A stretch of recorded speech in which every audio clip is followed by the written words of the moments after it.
money, with truth in our hands. No more silence, we take a stand. For the people who cry for the dreams that fade. We speak for the hearts that justice betrayed.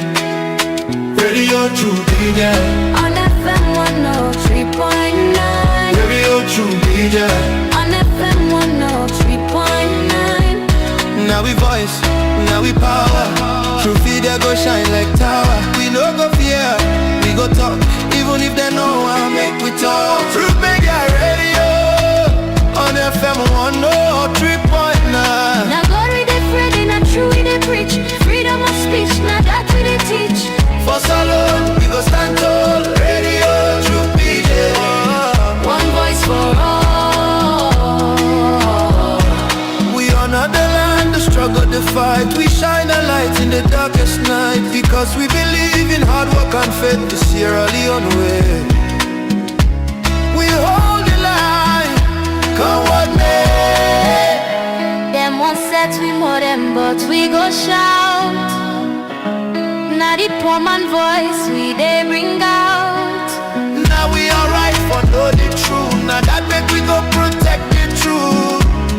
Truth began more than neglect anyone. We are the voice, we are the flame. Truth will rise, they'll know our name. We are the truth and nothing else. Truth they get, we know they play. Now for Salon, we declare the way. Tune in every day to Truth me get radio. 3.9. Truth me get radio. 3.9. Radio True Media.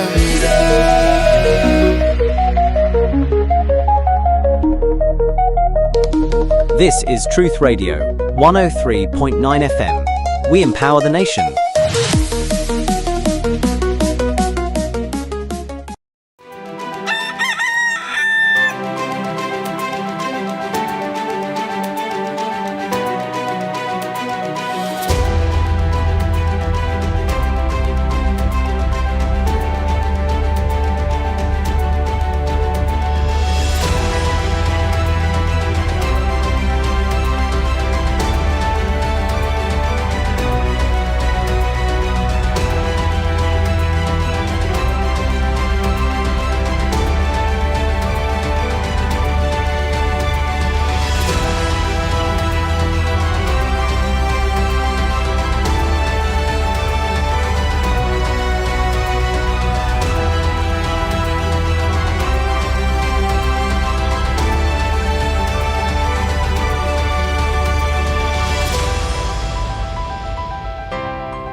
Mina Yusuf Jallo, the Cow Footprints, and you they listen to Truth Radio on 103.9 FM live from Freetown. Natu de las.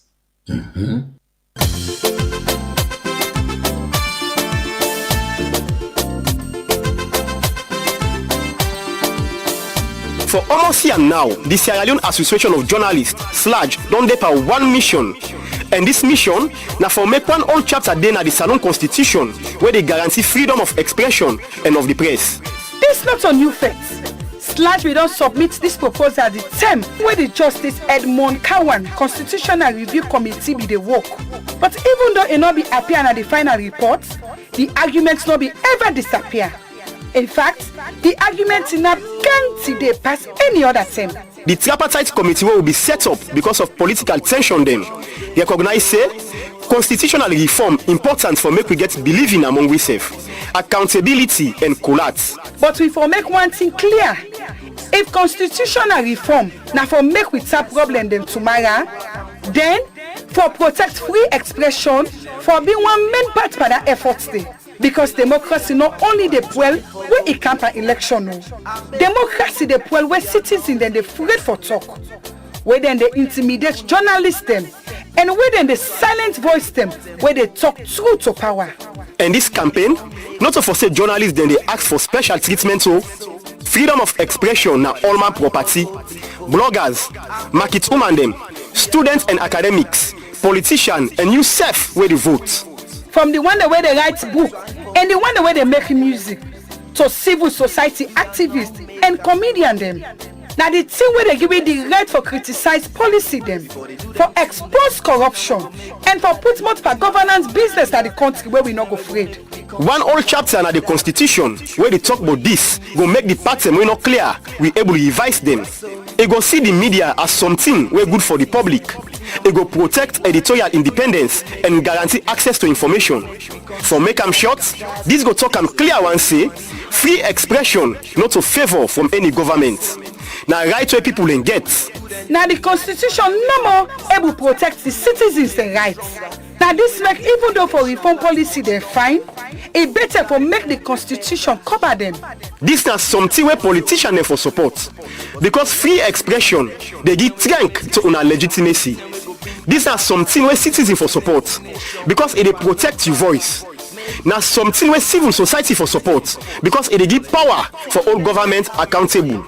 If we see yourself, we now go back to the days of repression, the time that will be the afraid, and when them be the set remote them, then now the time this for take action. A stand-alone chapter on freedom of expression and of the press is a right for everyone. Fambulem, Mina Alhaji Manika Kamara, President of the Sierra Leone Association of Journalists. I call on all Sierra Leoneans for joining this campaign now. This message comes to you from the Sierra Leone Association of Journalists / through the media project implemented by BBC Media Action with support from the European Union. We show them thing we go make we kick boom, we go make we country go before. Mama yes so, we go make we grow, we go make.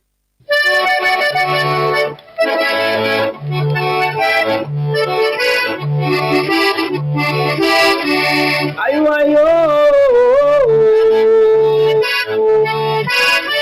Nyabole sawo matonya ye pe gbo era o Tonya ye pe gbo era ngatu ayabo ngeta wa to mi na ni FM we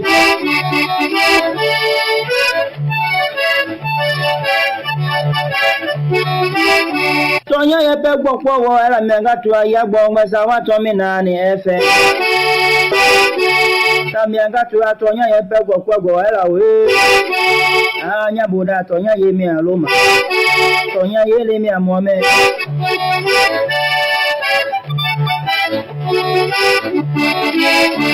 Nyabone jagbe nyale ngeja ti anyale dwe mi do nyango ngolo tonya ye pe gbo era we Mi atanu isi vena Namoro abo mi do eva Nyabura je pe buru abo mi wabido tonya ye pe gbo era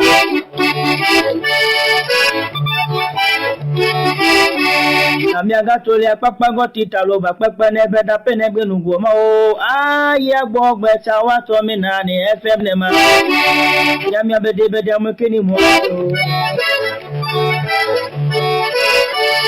ya de keni mo ni da ke za ke me e bi lo to me gbo Amiaga pinga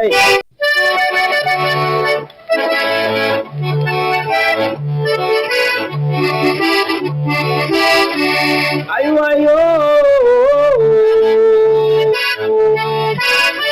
Nyabole sawo matonya ye pe gbo era o Tonya ye pe gbo era ngatu ayabo ngeta wa to mi na ni FM we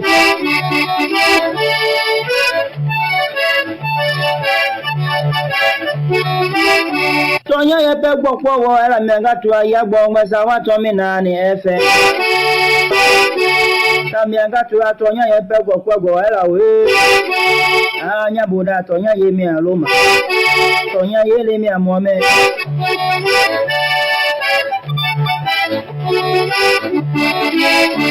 ya boda jagbe ya le deja ti ya le dwe mi do nya go mo lo tonya ye pe go bo era o mi ata nu isi vena na bo ra bo mi do eva anya boda je pe bu ra bo mi wa bi do tonya ye pe go bo era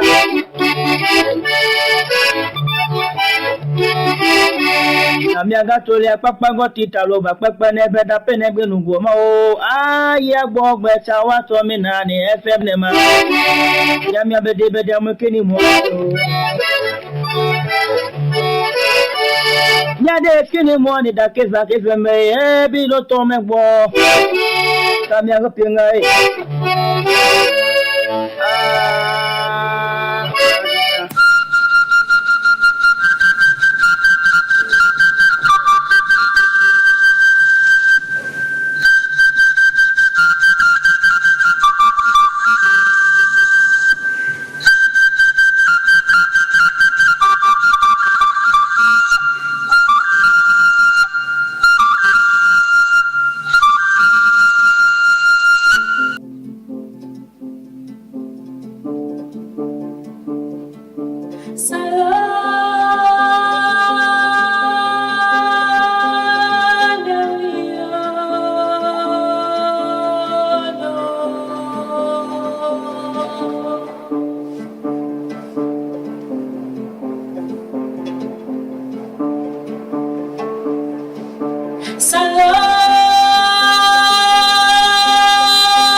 It's a beautiful country.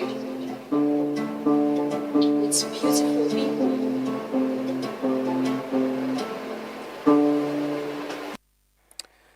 Beautiful country with beautiful people indeed. Good morning and welcome. It's Tuesday, the 25th day in the month of August 2026.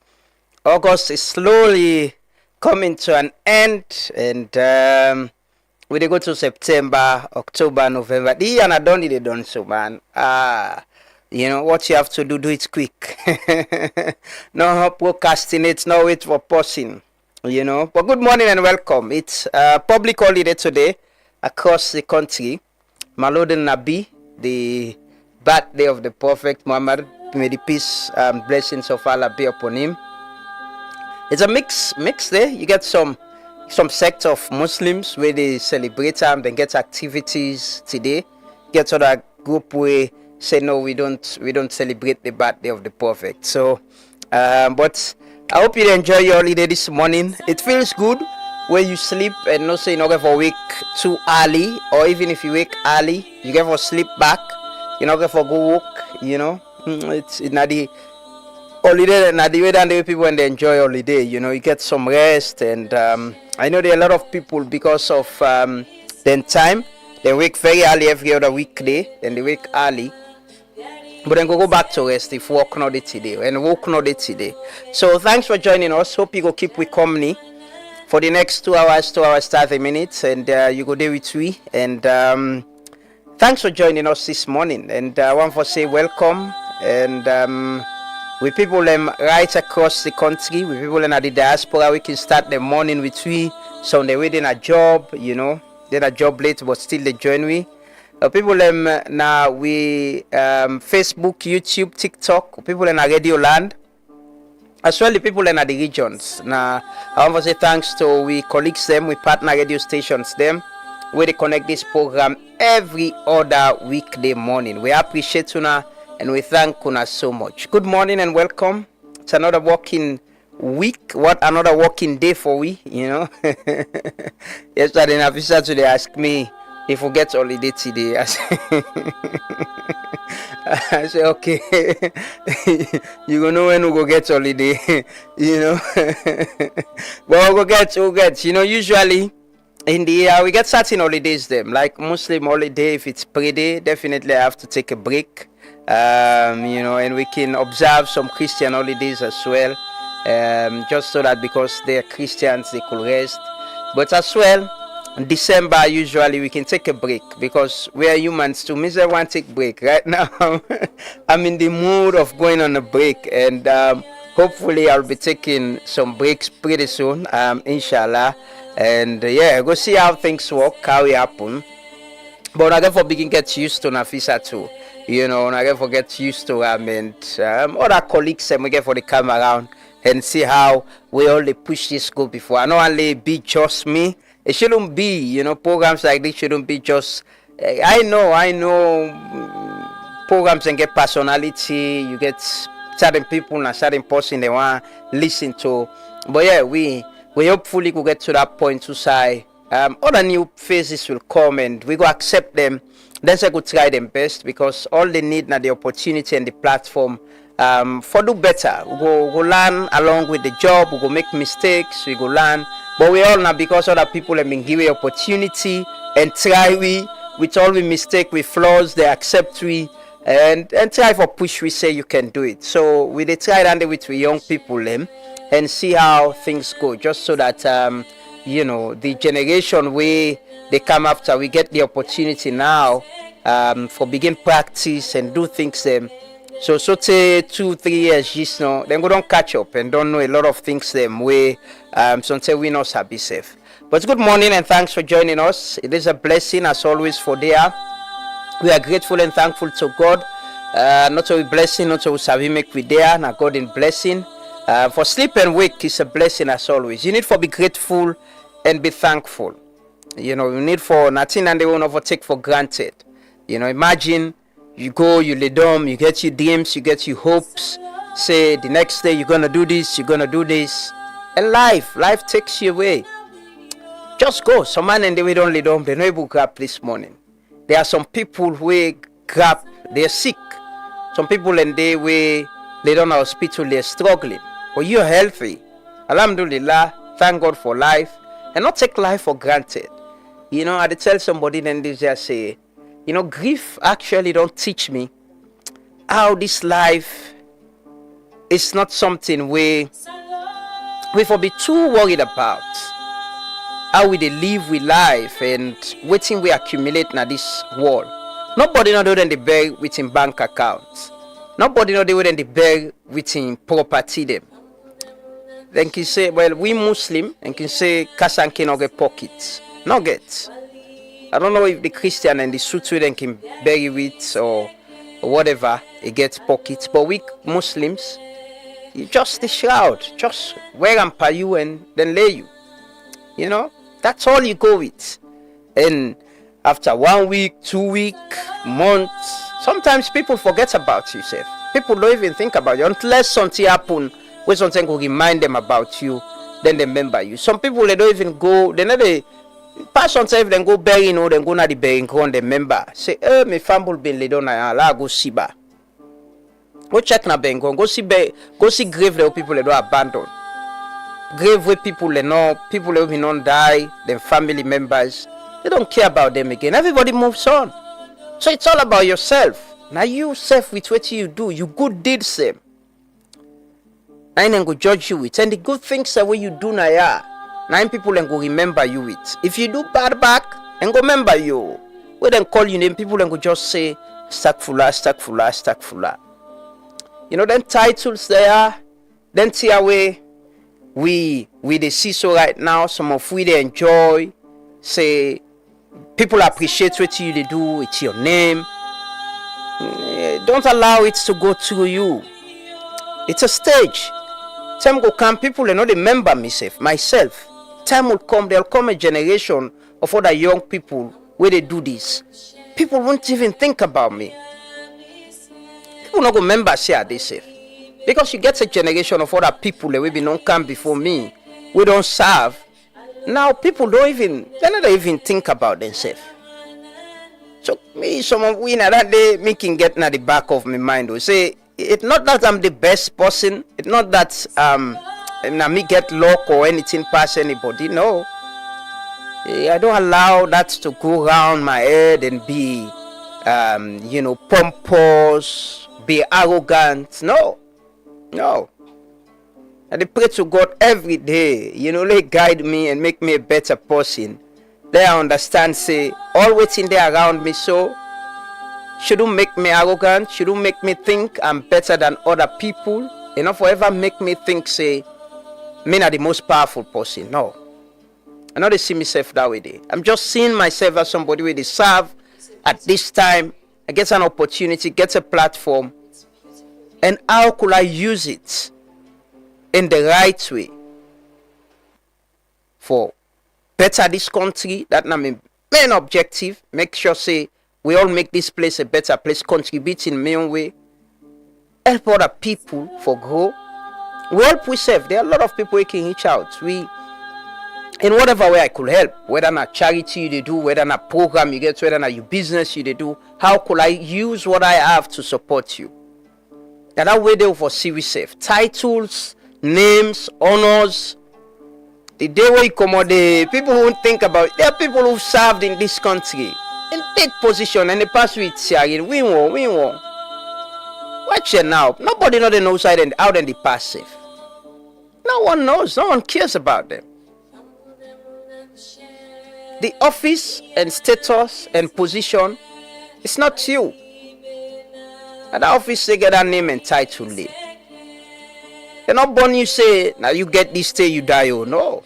Even the president throw the elect, we MPs them, we mayors them. And get tenure, we get time. Say this time to this time, this time to this time. You own for done. Go, let other person come. Forget the back, that's at the back of our mind. Say we shouldn't be arrogant people because God bless we, because we get platforms, because we get opportunities for lead, because and call we for serve. No. Because one day you'll not be there. And you want to be remembered, right? You want to let them remember you for the right way, not to the wrong things same way you do. And not see yourself as powerful than the other people. Either people the way they work with, or the nation, say, people the way they serve. If you're in public service. If you're in private sector, say somebody they complained the other day about customer service in this country. It's a different conversation. Sometimes you go to places, right? You go to places where people will provide service for you. You can tell like nah.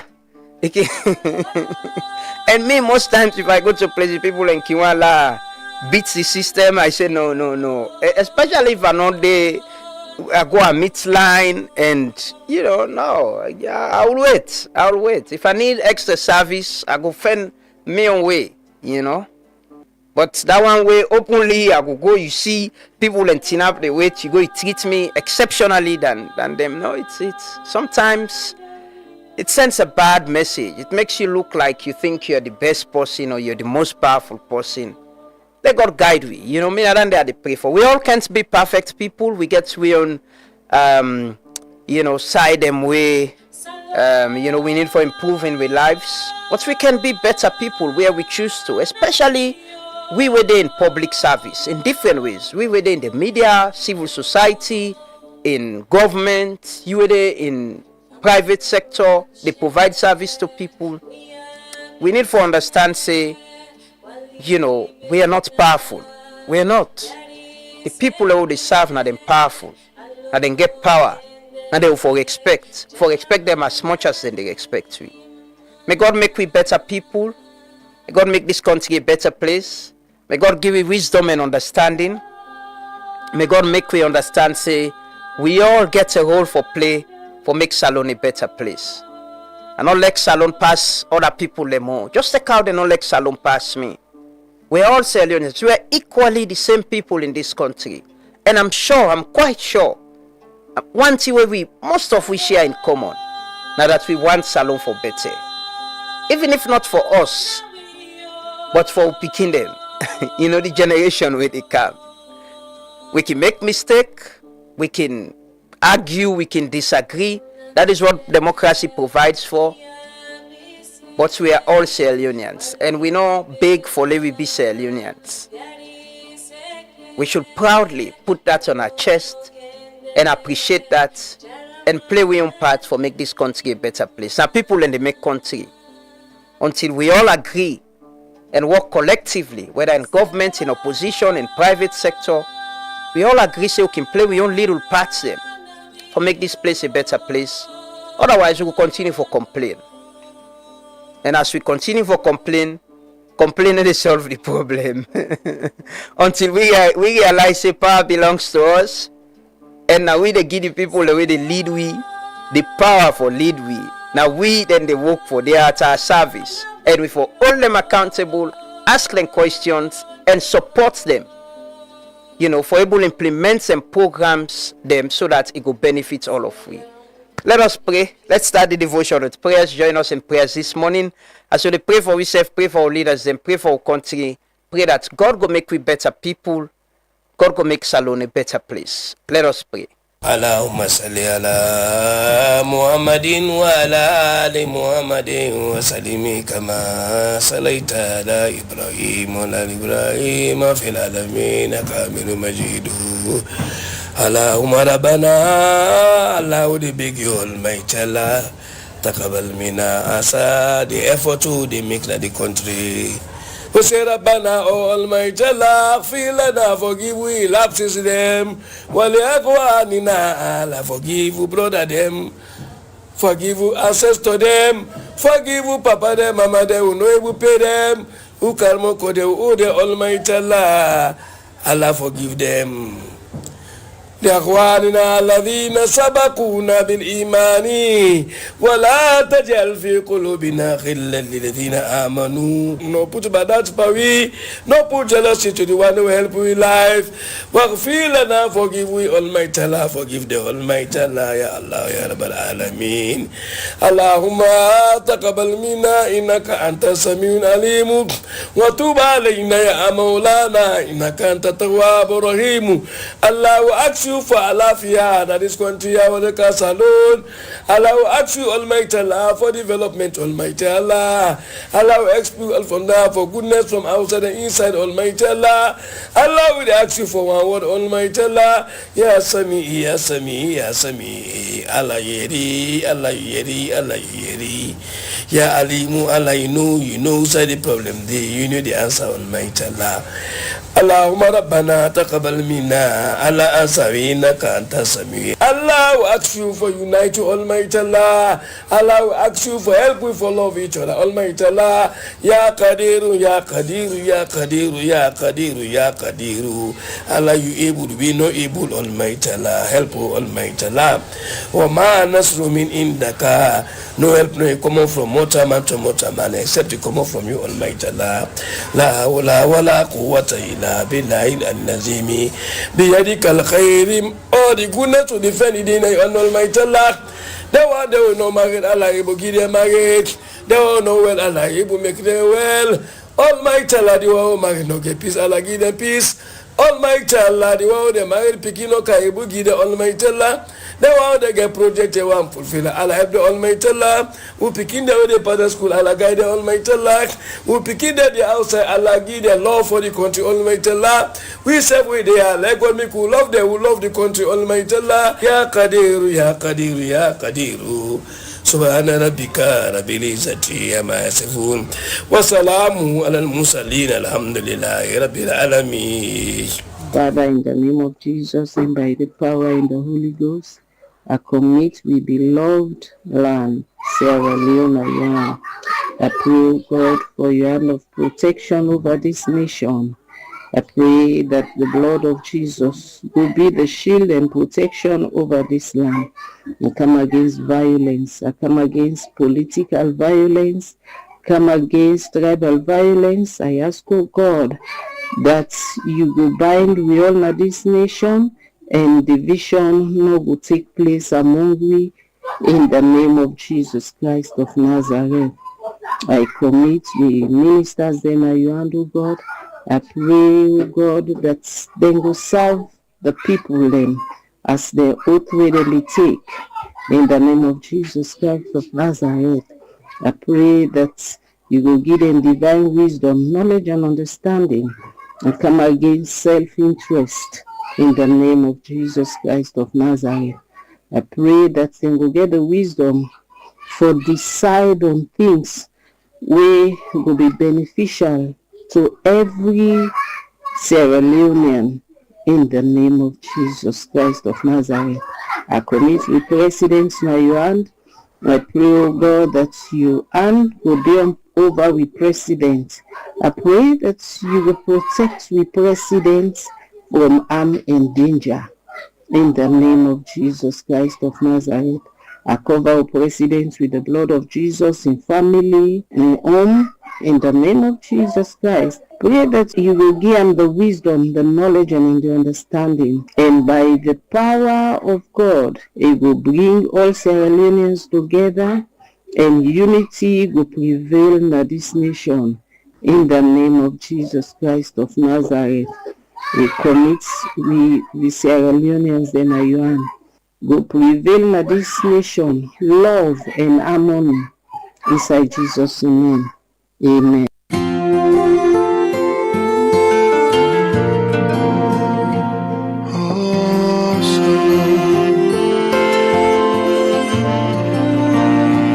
We done the cry for so long.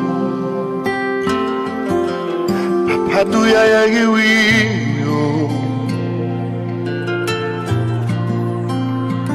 we done the pray.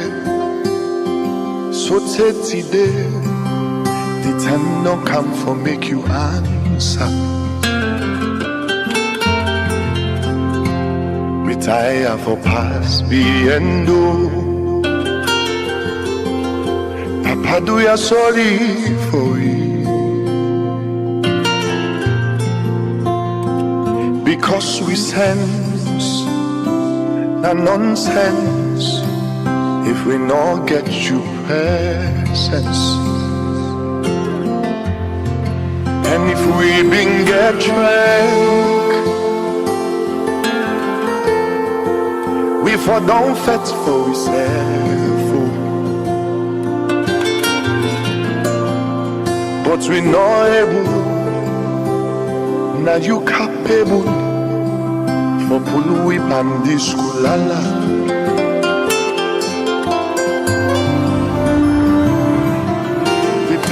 You begin and the press. Do ya we need the pen for done? We done the kite. Do ya just make the rain for dumb? Can't help we laugh, so we go rise.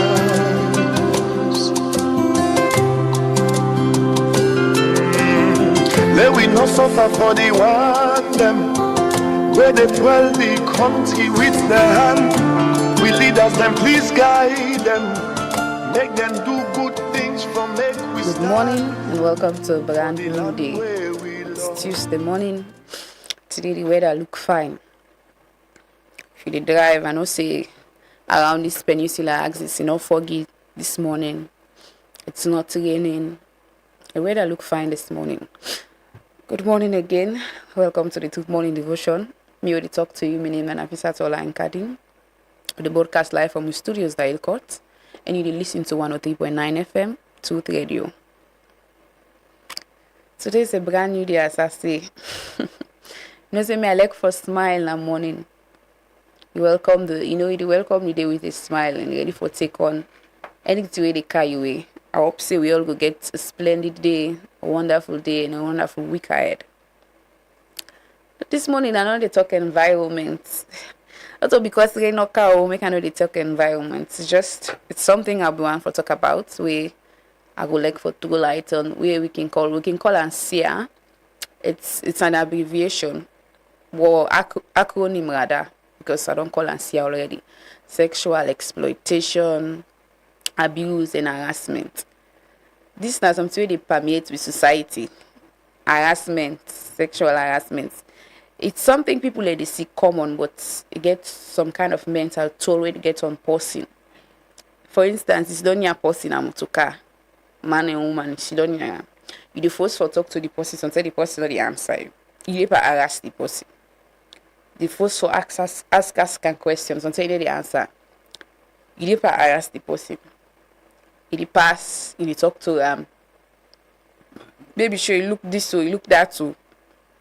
It will say like normal things. Worse than it make person feel uncomfortable. It can be comments. It's a different way. It can be verbal, non-verbal. Something as some watch, no more you go watch it. You go down call the person, you go to watch and say it be fast it now the person go begin make so like maybe that cover me close or make lad go me close because the way you go to watch her. Go to watch and say now the person feel uncomfortable. Now harass the person so. Then you come out they get exploitation. The one they like, let's say for instance, you get your boss. If you want send person per project, you say, you know the fine one. Now you fine, can't go for this meeting here because it exploit you now because they can say you get something where you go use so make in benefit in it on and it's not good, it's bad. They say now you know the fine person, can't go for this meeting here or can't do the presentation.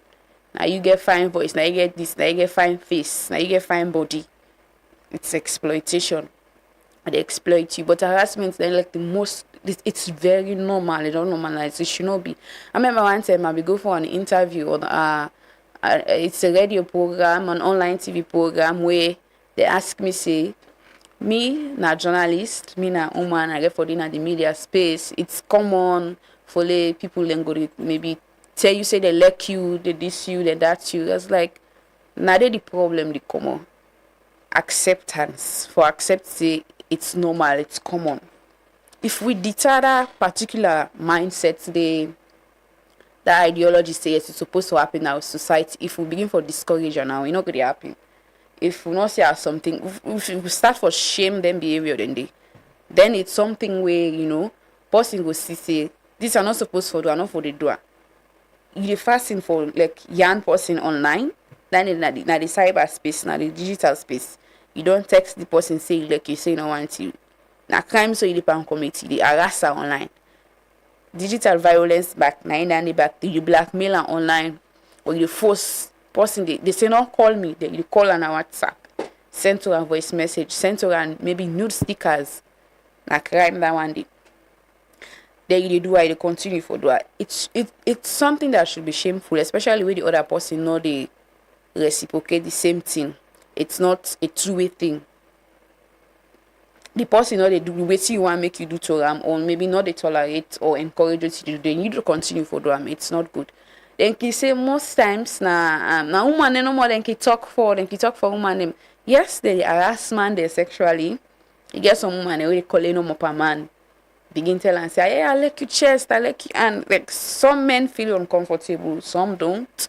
But why most times now woman in the conversation can center around? Because if you look at SGBV cases, then that sexual gender-based violence cases, then now abuse, assault, woman then like 90% na the victim then. Man and the way like that they happen to, but like the number small. So now you make most times the conversation is centered around women. Now woman then they focus per se like now they can go to this past how man then they go to her. Make them talk about them. But it's not good call persons in the past. Baby show or wink eye to I make so maybe licky lip, make some carry. It should be a shameful behavior, for do dandy. Especially if you not get any agreement, say maybe una don't establish say una day in a relationship or something, you should not do that. It text post online one time, maybe it's a love interest, not bad for express, but if the person says not interested, no budge, no force. But plenty people then they that they go through this. maybe sit down at keke or motorcar. Hey, you black, they shine, oh, you fine, oh. Ah, baby, yellow, you fresh, oh. How can you say that to someone? For me, that is not a compliment. If you say I'm to person, like, I don't think up near a person like go the person that it's enough. Like, me vex now. Like, you don't do that. If the person feel uncomfortable, you get like I say, you get the way you do verbally, you get the way you do non-verbally. The way like verbally now you talk, you make comments. They get some people and back they tolerate them. And they say, baby, like you shape this as what inaccurate, then you laugh back, you make them fun. If you're not comfortable with something, then it's not good if person they do unto you. But like I say, we for deter this particular behavior, for see something we're shameful in, we not for encourage or for discourage it. Totally. If we discourage them, but people are not good to do themselves. For some people, the one way bad. You know, when they abuse until when they wait for transport or you see, he can't touch you. Fine girl, like, why you can't touch me, Anne, or why you can't tap me on my shoulder? You should not do that. Some people are sensitive to touch. If you touch them, then go maybe scared, make one kind of way, or just, you go startle them, then go just shock if you touch them. Some man get my no one they meet, when they sabi you can't pass and na you respond. So you wonder say, what's kind of mortal man this? That is not a behavior that we find. That is not a gentleman behavior. We the woman is self for land for control we and them. Not so because maybe this na man, you go touch any kind of way, you can't touch on some kind of way without permission. It's not good. So this is a conversation or something I get for like they continue for talk about. Yeah. We can call and see because I remember I said we go one training where they teach you about especially women they went in the media space because most women in complain say sometimes when they go for interviews, the people that they go interview, they will say, hey, you fine, oh baby, forget first bar, put the recorder down first bar, left the story at first. They do the interview, no worry. In counts. Whilst the male counterpart, the other journalists, they want a man, they really like get or face them kind of thing, and they like it's hard for me. Then they up into their own like women, maybe go for go do interview.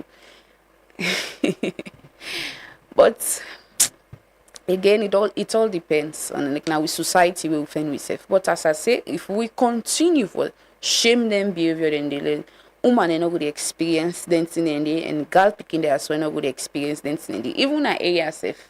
Me woman, we pass this time. Me get for men and not groom people picking.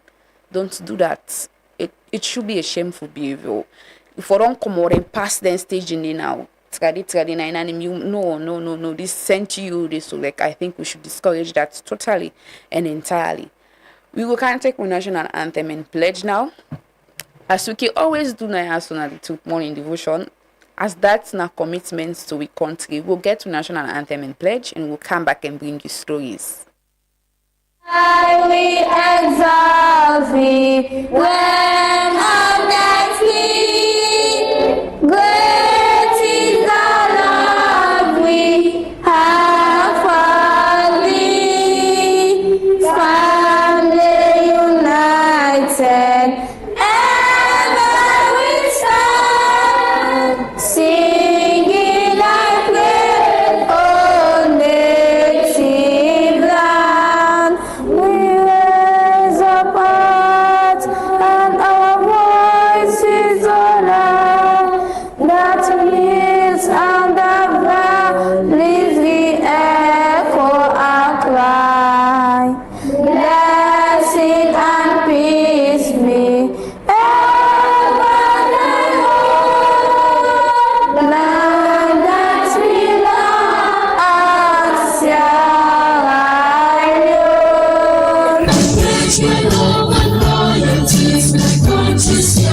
Leone.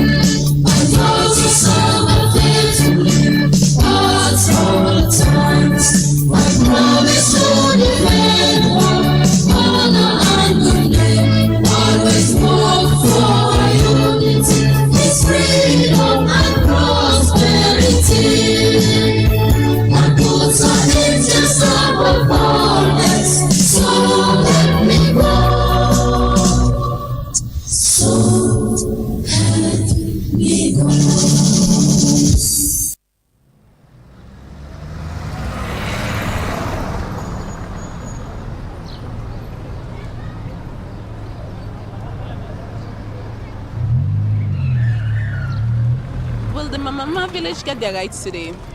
3 youth leaders are still in prison since the protest against the bulldozer company.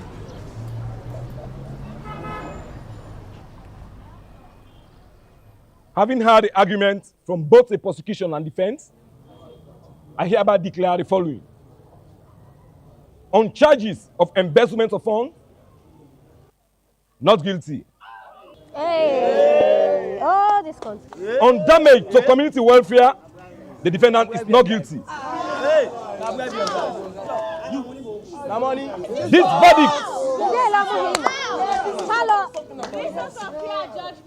This verdict is subject to no appeal. From 1961, them still not change the plan. Now all thing in we on. Now we forbid the change where we want see. From 1961, with all the dreams and no plans. Now we understand. Say, now we forbid the change where we want see. Give we road for come true. Now we running out of time. No, they wait for 1, 2. Every other day they get plan B. Red and green promises when no they ever come true. Gay now we Tony wa mulala. Gigi now we pay my way mojala. Now we mini result and let's say nasara. And we the youths and don't understand the matter. I know you no go believe say. So many good things there for we all. Do you know say no to your business? This time we the younger them for involved. So make we count 1 10. Left the buck could talk and all the bad arts behind. So make we count 1 10. Show them say now we God don't send it. We dey run out of time, so make up your mind. Now we forbid the change when we want see. Salon now we all get we roll. Now we forbid the change when we want see. If we not let it flow, the thing they go. Now we forbid the change when we want see. Salon now we all get we roll. Now we forbid the change when we want see. Oh wow, if you know how in the pain. Say somehow, all he says has been the same. I for mommy no focus on the truth. This from the depth of the heart of a youth. But the mood on this not time we do the right thing. Cause everything they up to you. Let we left for fets we serve. For Monday we know the fets for we serve. If we only plan now for one go neighbor us for trust. Now we get for pay the debts for we serve. We boku minerals and we for better where we sell them. Now we for build the road and we for make sure we not well am. Grab what you compy make you tell them. If we want forget we freedom. Now me and you go get for B Mandela. B Mandela for salon. Not to region or party. This country now all my own. Not to family property. We go 2 steps forward. We can 10 steps back. Salon for be paradise. Not to pass we go na dirty. Okay, you go fix the road. Me go fix the light. Other man go plant the rest. Fen water. Then we fix the pipe. Billy O's. So we not go want you side for sleep tonight. I progress like this so make the red and the green unite. So make we count 1 10. Left the buck could talk and all the bad arts behind. So make we count 1 10. Show them say now we God don't send. Indeed, and I make today we get forget a conversation with young people and Gen Z them. A conversation on politics, democracy, governance. You know, most times I consider, especially after this run out of time song can all play, I can talk about the role where young people learn for the play. I talk about the term where the constitution amendment bill process, you know, be day on and how people learn be the effects for sensitize the public, how people the effects for inform, educate the public, and also the expectations will be on influencers for also hop on the same thing and do the same thing instead of just the other basic trends and other things. But today we'll be joined by very, very young people that we think if can, you know, make an informed opinion on politics, democracy, and governance. Today, na Gen Z and get this studio. Well, they can take stories. This story we don't take up before and we'll continue for take them. It's about a civil engineer and the mother of one where they live in a Freetown where they ask for help by the name of Alvira Thomas, and they appeal to the public for urgent help for surgery way for go through because you know it gets tumor and therefore do operation param. We will get the report there with David Aspin Solomon put together and we'll come back. This na Alvira Thomas, one civil engineer and mama, we got to one pikin with tap na free tongue. Alvira the big Sierra Leoneans and other members of the public for EPAM for raise 22,000 United States dollars, when about 527,600 new leons for get urgent medical treatment na India. Yeah, now I really be the battle with na last year I do the surgeries and all. And like this year now it start up back, complications coming, bleeding just start up from nowhere. And finally they get for tell me say, well, this no way no day not here until you travel go India. 2 years ago, Alvira say in health problem it start like ordinary cold, but after we even go see doctor, even find out say na tumor again.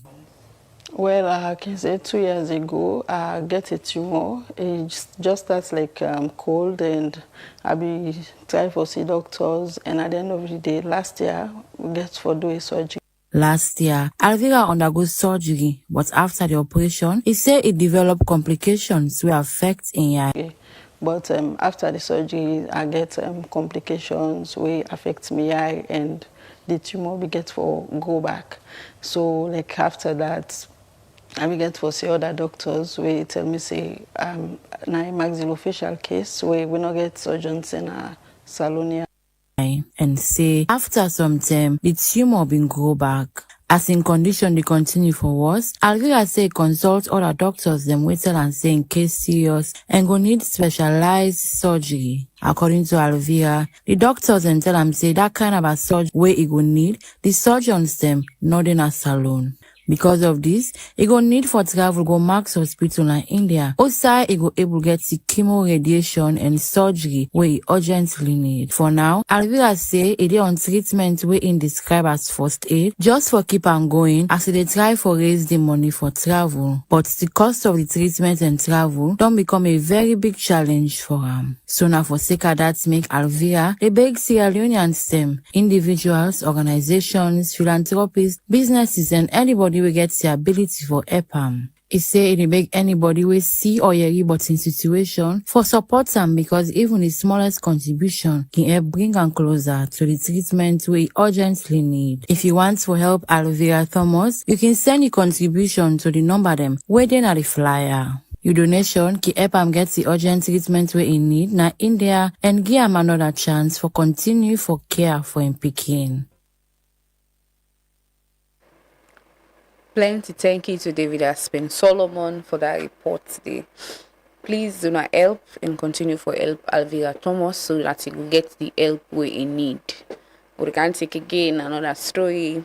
Currently the Miss World competition they on, and with dear Mariam Loba Kone they represent Salon na the Miss World stage, a very grand competition in the world of pageantry.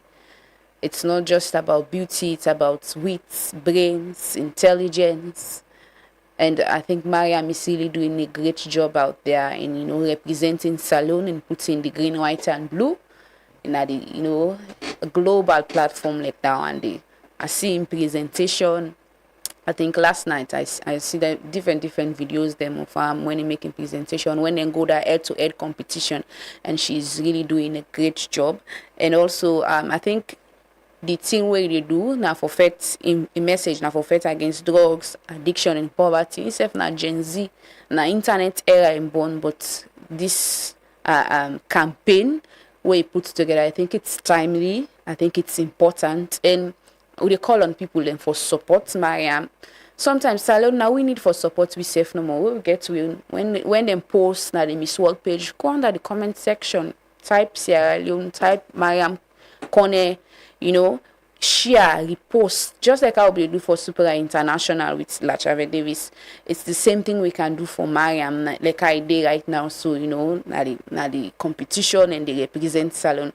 You're not going to say, easy until something I did in that position, you wear that shoes then. I think she's doing a really great job with how in the carrying himself with poise, elegance, plenty other thing. Them get a GoFundMe account where they try for raise money for a project, and we they call on people and for support them. If you go on our Truth Media page, you can see the post. Just scroll few down, you can see the link for the GoFundMe. Even if you can search Mariam Corner online, now in social handles that you can see her online, and you can still do the same. You go click the link and go support Mariam. We go get that video there now and we'll come to another story.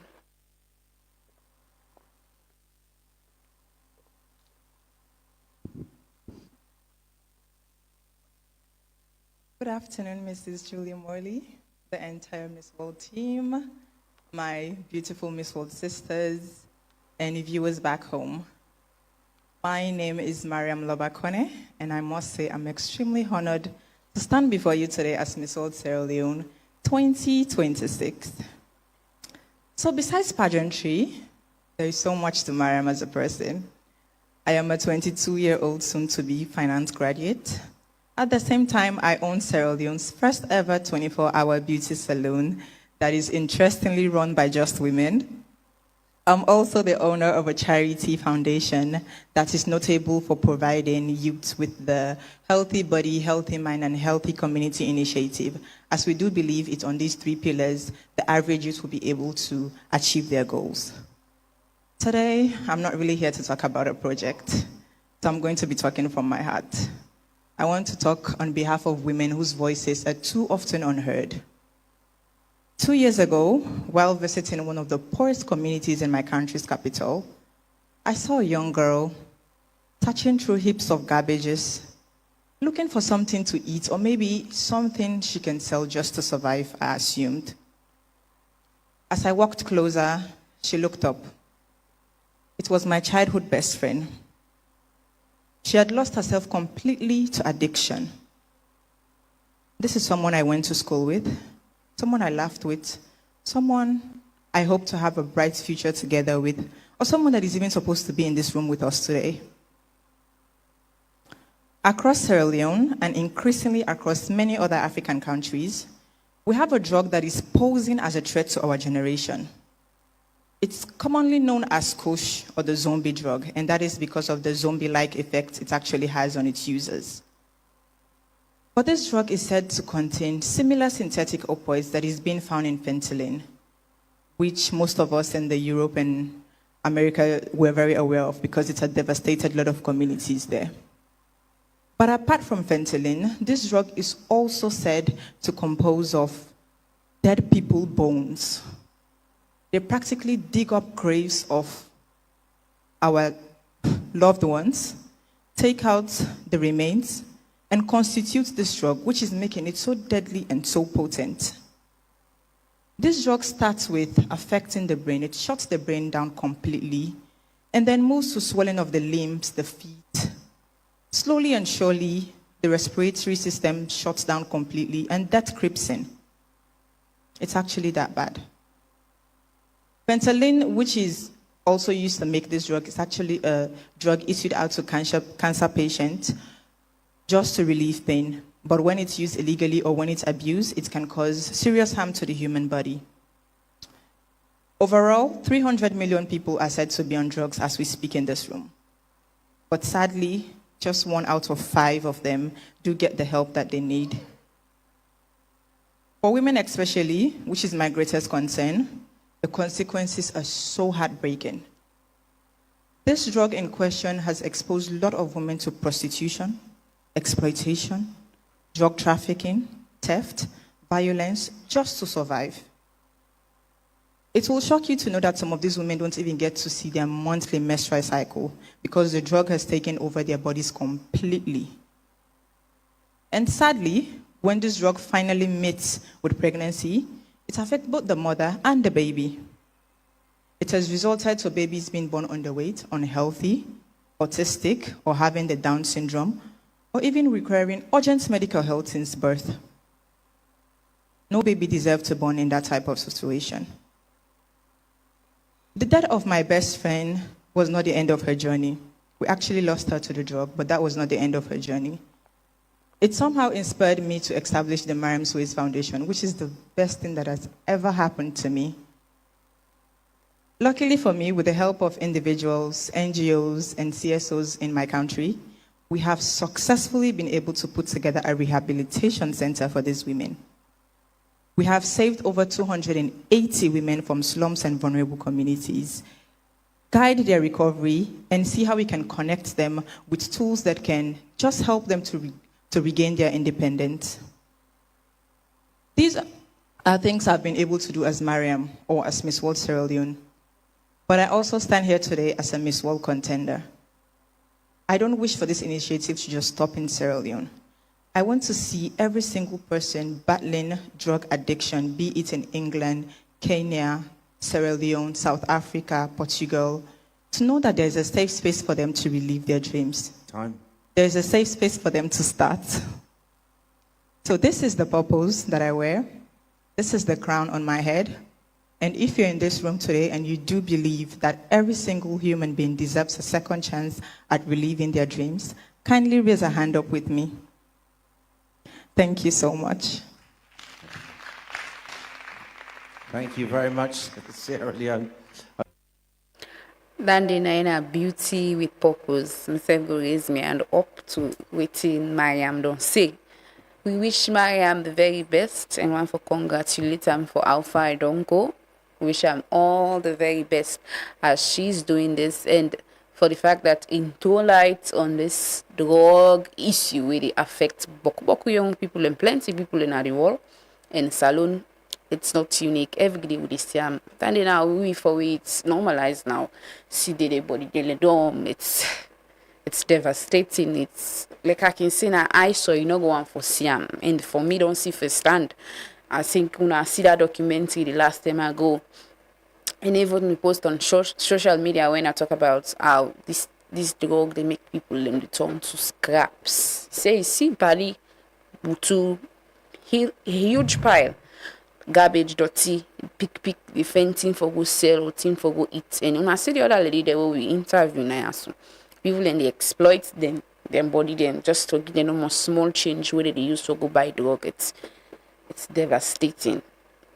But we wish Mariam the very best in the journey, and we pray say you get a lot of opportunities, open doors and continue for do what they do so. So but young people they power what they do so get a foundation, Mariam's ways, plenty other things the way they do for support young people and women in particular. We wish them the very best. So they move on next to another story where we colleague put together. I think it was yesterday. Kuto Road. So I think he sell them fruits there. That them akituman and they don't clear all yonder. We go get that report say now and try for understand. We interview the way they do with people them and for know what happen. We go get that report now.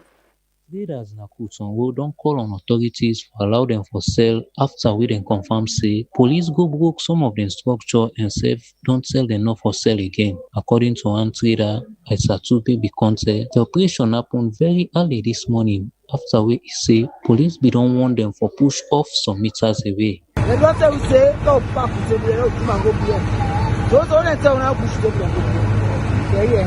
But this early morning today, I never come today. They never go to table. You don't know what's happening. Around 4 to 5 o'clock. And then that's early morning. Some of them here will go away 3, 9 and 6:30. They go away to South Snap, middle of shop. As earlier reported, police undertake the operation in an effort to restore free movement of motorists and serve people where they use the route as Kuton Road, a major route to the central business district. Since the start of the year, police across Boku streets done the lead operation for demolish makeshift structure, a place we then consider say they affect day-to-day living. Pleading with the government, one trader who get to say it is sell perishable goods we easily can spoil and save hard say now in the take care of his family. You market the poor, like they said, apple, concuba, lettuce, naturally the poor, and I take out the bottle. If I keep and say to my go poor, then make the make the government tell them look to we don't stay with the woman, they may sorry for we because now how they get we are. They allege say despite dem don go Freetown City Council and also Central Police Division, dem still no know who dat undertake the operation and no sabi who dat for talk with.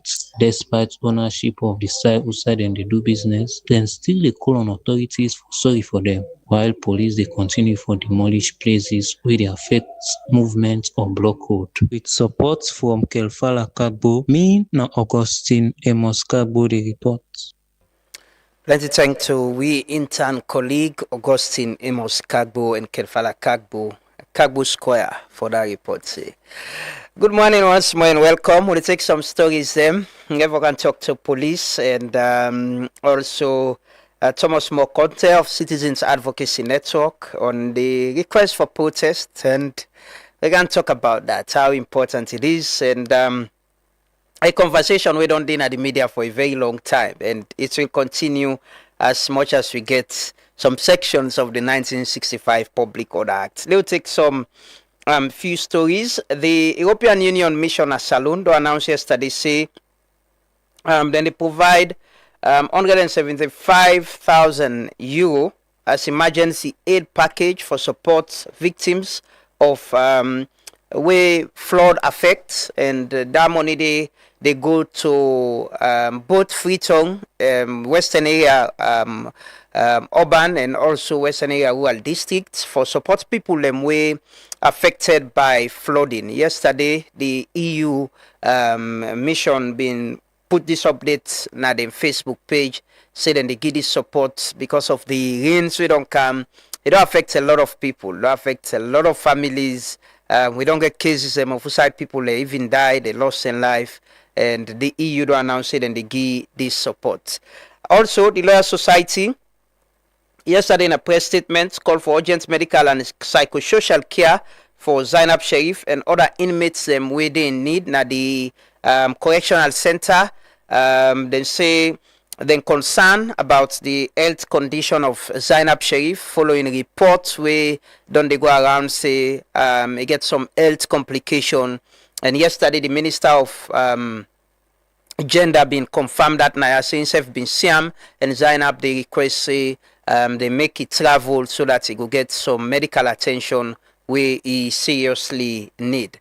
Also yesterday from the court, Magistrate Brahma Jah don't commit to High Court the high-profile gold fraud case will involve Admiral Bio Jallo and his husband Dauda Jallo. After arguments at the magistrate court, both by the defense and the prosecution team, the magistrates don't commit the matter to the High Court. So they keep an eye on their stories and they and go continue for bringing more updates.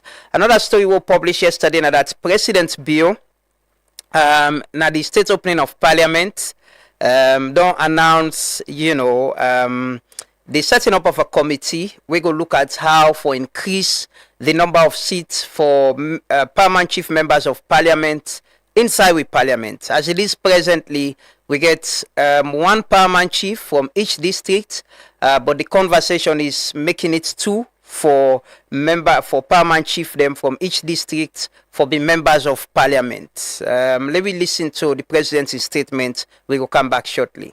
Permanent chiefs and traditional authorities remain an indispensable part of our leadership architecture. For peace building,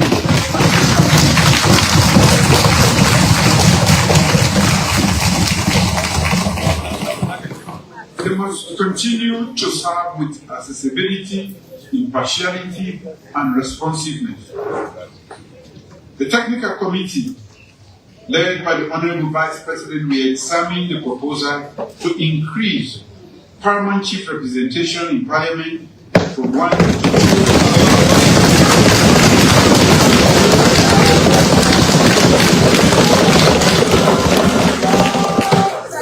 Its work be consultative, evidence-based, and firmly grounded in our Constitution and laws.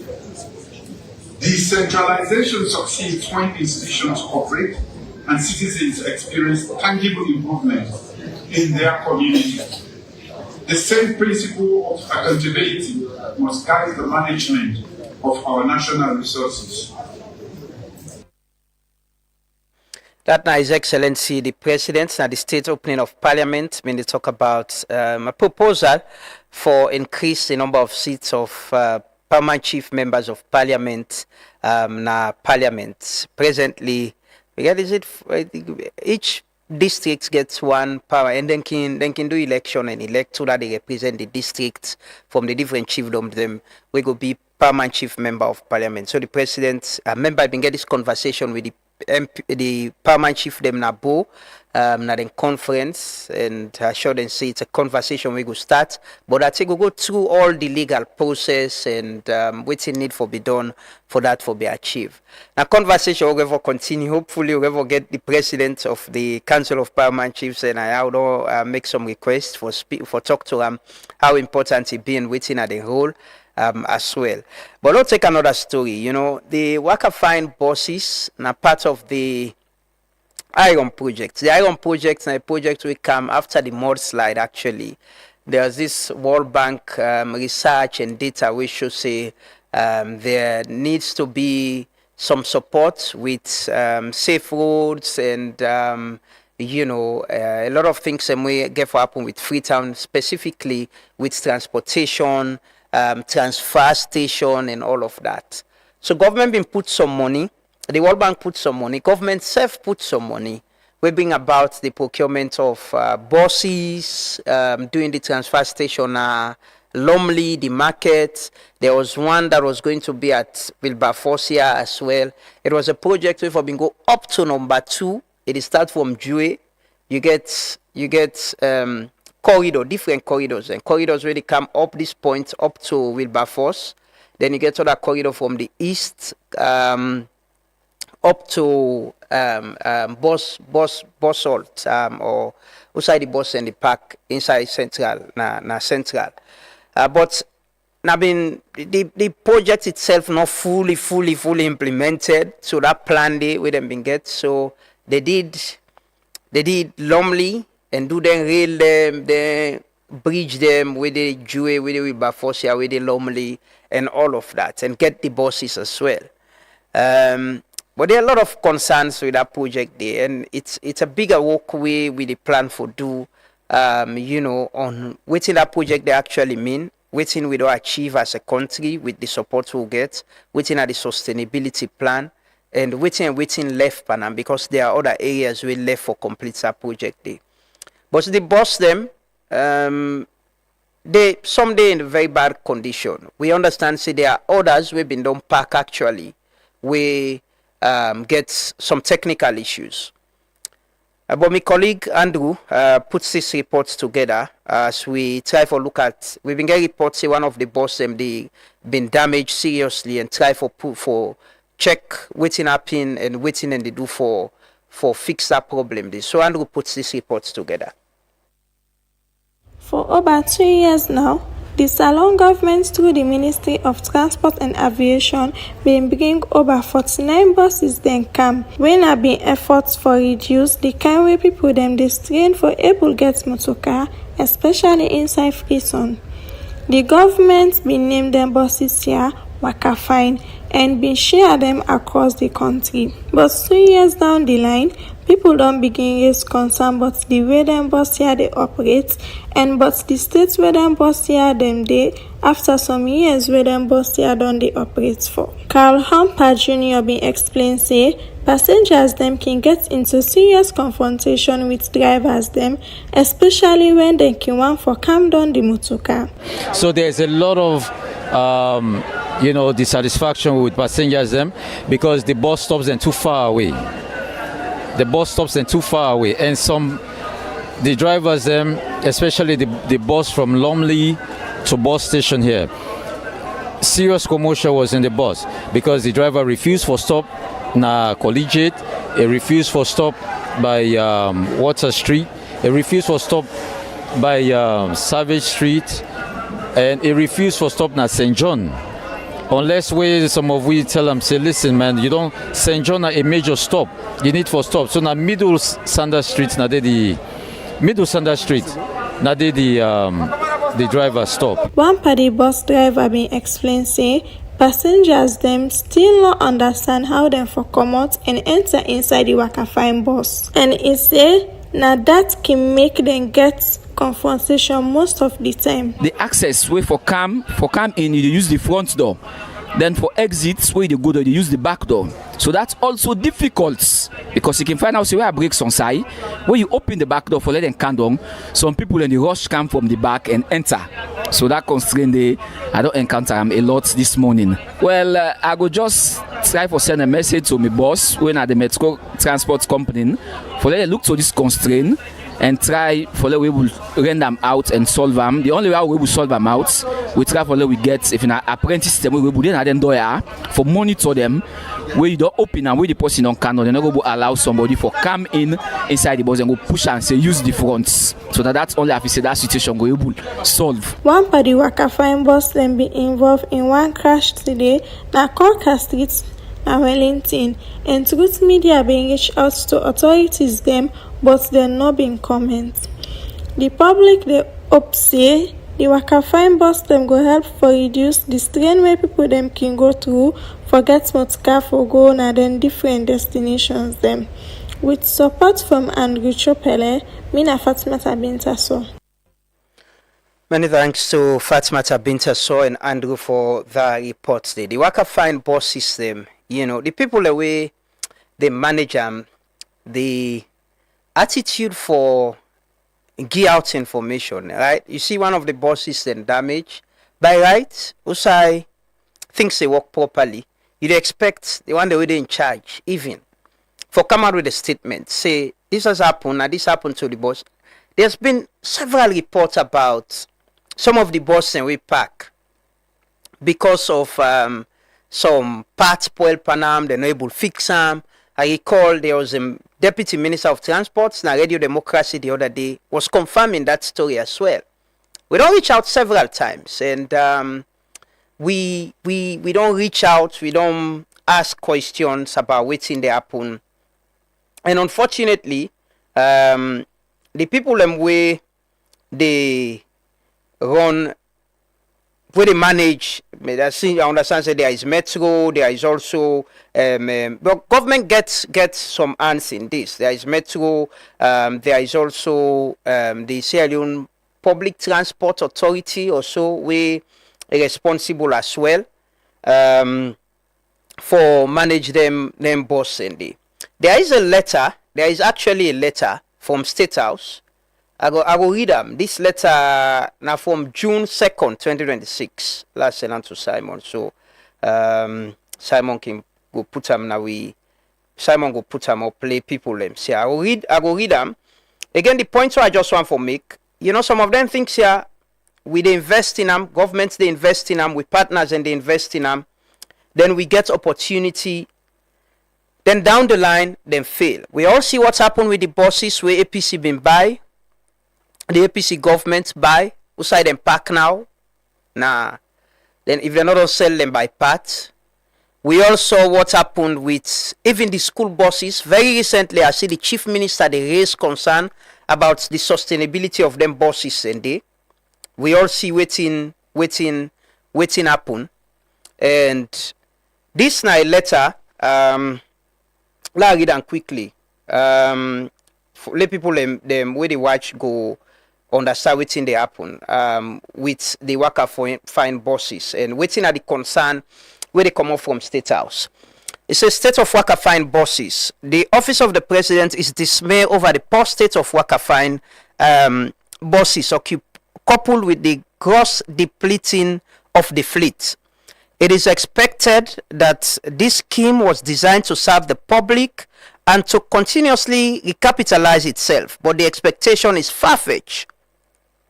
In view of the above, His Excellency President Julius Maada Bio has directed that he provide a comprehensive update, including the startup, stock, current stock, state of the finances, roadworthiness of the current stock, and any other relevant information. The required information is needed to enable the Office of the President summon the Sierra Leone Public Transport Authority SLPTA to a meeting to hold further discussion leading to necessary directives. Kindly submit the requested information by close of business on Monday, 8th June 2026. Signed Baba Fortune, Secretary to the President. Copy the Minister of Transport and Aviation, Chairman, Board of Directors, SLPTA, Permanent Secretary, Ministry of Transport and Aviation. And this letter then direct to the Director General, Sierra Leone Public Transport Authority, SLPTA, Blackhall Road, Freetown. Like I said, the letter is from the Office of the President, and the Secretary to the President sign on the 2nd of June. Even the President, the Office of the President, according to this letter, is concerned about the state of them buses there. You know, go get a country, don't invest a lot of money, you don't get partners, them don't invest a lot of money. The idea of this project now for address with transport problem. This them bus here is less than 5 years. You get a project like this in 5 years down the line, you begin complain back, say we need to go procure new buses. The one the way will be not procure, they're not in good condition, they're not they work again. And people will take responsibility. They should take responsibility. You see the video will show of one of the buses with damage. By rights, institution like SLPTA or whoever is in charge, for come out with a statement, say, this is, or at least if the media they try for reach out to now, you can explain what happened and what in they do. But people can run public office like not them private. I don't care how private people run their buses, their public transport. At best they run transport, you get other buses the way they run. We don't care. We only concerned about their safety, but we don't care about them, how they run their business. This is a public investment. Taxpayers' money today, money where World Bank give on behalf of the people of this country today. So not a person in private business. As much as the president is concerned, we self-concerned. And there are a lot of things with the Iron project where they go wrong, where I don't talk about now. Check the traffic lights them. In less than 5 years, we fix traffic lights them. Go na Lumley. Go check. Drive past na Lumley. Spur Road going down, coming up. From where them bang the other light, December last year. 30 days na so that lights they not fix them. From where the lights then go off, na that routes they. 30 days they are off. And there are people where they work now. There's a ministry, there are agencies and member Ministry of Transport behind over there, then street light and they to road transport. There are these institutions who are responsible. Look, lights them. You know where they drive up this path when it's cloudy, na net, or even in the early morning, where lights not there, it's so difficult for drive. Then Chinese they make this road, then fix for we solar lights. Solar lights. We can't maintenance them. We can't keep them. We can't. People in the can they help. We say, dialo help una. Le una country look fine. Le una city look fine. As the left and give we. Subwana lie. Don't poil. Don't poil. We just wicked to we safe. We na people them way. Sometimes we can be very bad people them. And it's like people can just care about procurement. Other government come, then buy. Say, lo, buy other boss. Man, then get them cut. All man going away. What are the benefits? But the project they don't get at this country where they come for help, for change things them. And how then things, look the school boss say, oh, buy. The other day, the chief minister, I called the ministry, get meeting with them. They raised concern about the condition of them boss and they. The plan was to buy first, we go extend, we go add, we buy other one them. But the one they will buy for maintenance and say for take care of them, we can't. But you get people who they drive SUV, then go change their SUV inside 5 years, then go change motor car. Then they take salary, then get all kind of allowance and they enjoy the office. But for do the work na problem. Traffic lights, we can't keep them. We can't. Anyways, we will keep an eye on the Waka Fine buses and the Iron project. We will continue for bringing our updates now. Like I said, I just don't read the letter. We come up from the office of the president, raising concern as well about the Waka Fine buses. And we wait for you, waiting to be the action. Because for me, sometimes some people, you don't need for keep them in some office. Honestly, if they can't perform, let them move. If they can't manage things like this, they don't get any reason for how they pay them salary. Let them move. Let them go do other thing. Find other people who possibly can produce results and do the work. You know? We'll take a quick commercial break. We'll come back, continue for Stay With We. This is the Truth Morning Devotion. Are you tired of waiting in long lines at the bank? Say hello to Omnilight, your ultimate banking solution from EcoBank. With Omnilight, managing your finances has never been easier. Here's why. Omnilight allows you to enjoy easy access to your account information across multiple countries. Monitor your accounts in real time from the comfort of your home or office. Rest assured, with Omnilight, all your online transactions are guaranteed secure. Do you need to transfer funds? No problem. Whether it's domestic or international, Omnilight has got you covered. Make multiple payments effortlessly with our convenient multiple transfer service. And paying bills is a breeze with Quick Bill Pay. Plus, schedule future payments hassle-free with standing order. Want a checkbook? Just request it on Omnilight and it'll be delivered to your doorstep within 10 working days. Experience the convenience and efficiency of Omnilight today. Visit us online or at your nearest EcoBank branch to learn more. A better way, a better Africa. When starting your day, getting fit is the first step. When the hustle starts, nothing should stall you.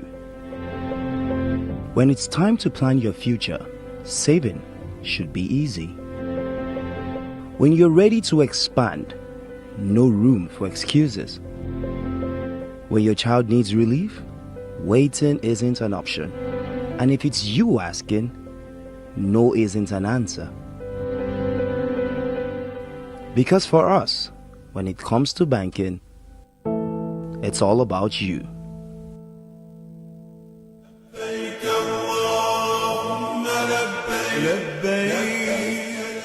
Here is a public notice on the 2027 Holy Pilgrimage Registration Payment from the Sierra Leone Commercial Bank. The Sierra Leone Commercial Bank Limited hereby informs the general public that payment for the 2027 Pilgrimage to Mecca registration is at a cost of $7,000 United States dollars or its equivalent in leones can be made into the following designated accounts. US dollar account name, National Pilgrimage Account, Sierra Leone Commercial Bank. Account number is 003001 039 708 412 187. Swift code is SLCB SLFR. Leone's account name, National Pilgrimage Account, Sierra Leone Commercial Bank. Account number is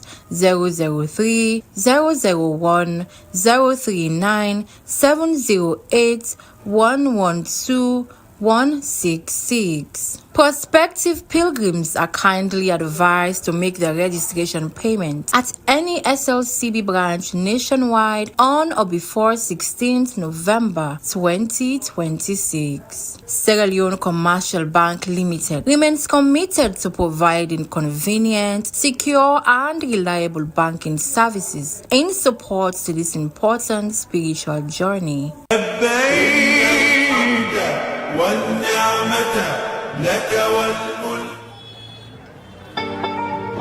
You just don't come. Yes, I say you just don't come for Save and Win Big. A call to business savings and loans, where they can call ACTB Bank. Don't bring plan the ACTB Save and Win Babala promotion, where they start from July 13, 2026, so to January 31st next year, 2027. All you get for do, now for just save 10,000 loans every month and qualify for the monthly raffle draw, also you will get the chance for refined price them like microwave, DSTV set, mobile phone, freezer, plasma television, gas cooker, and plenty other things then. And not tap though. If you grow your savings to 60,000 by December 31st this year, you will qualify for take part inside the grand draw. Usai, you will stand the chance for drive away with the grand prize, with a one brand new CS55 Plus Jeep, where they don't want to drive it. Yes, you hear me. One brand new CS55 Plus Jeep. For making you not go miss this chance for winning all them big prize and so, now for us go open account 110 if you never open a 8. If you already get account with ACTB Bank, then you already get advantage. Just continue for save at least 10,000 euros every month and qualify for the monthly draw then and the grand draw. For more information for this promotion, now for call the ACTV Contact Center on 9595 on any AfriCell or QCell number. A notification pops up. You think you've received money. Seconds later, your phone rings. I sent the money by mistake. Please send it back immediately. Don't rush. This is a common scam designed to pressure you into acting before you verify the transaction. Before sending any money, always confirm that the money has actually been credited to your Orange Money account with Orange Money contact card as the sender's name, not just an ordinary phone number. Check your balance, verify the transaction, and never rely on a notification or a phone call alone. If something doesn't feel right, stop and contact Orange Customer Care on 111 or 505 to report fraud alert.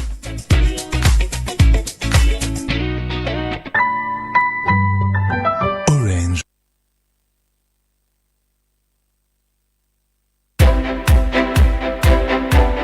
The future doesn't belong to those who wait. It belongs to those who prepare. Are you ready to take your place? Welcome to Lixal Business College, where education goes beyond the classroom and productivity becomes a way of life. Dream it, learn it, achieve it. At Lixal, we believe success is also measured by your ability to solve problems, create opportunities, and lead with confidence. Through our problem-based learning approach, every lecture becomes a real-world experience, preparing you with practical skills that today's employers demand and tomorrow's businesses depend on. Whether you aspire to excel in business administration, accounting and finance, human resource management, procurement and supply chain management, entrepreneurship and innovation, journalism and media studies, or pursue globally respected professional qualifications, Lixal is your gateway to limitless opportunities. Our programs are supported through affiliations and academic partnerships with respected institutions including the Institute of Public Administration and Management, Farabi College, the University of South Africa, ACCA, CIMA, ICM, and preparation pathways for TOEFL, GMAT, GRE, and many more.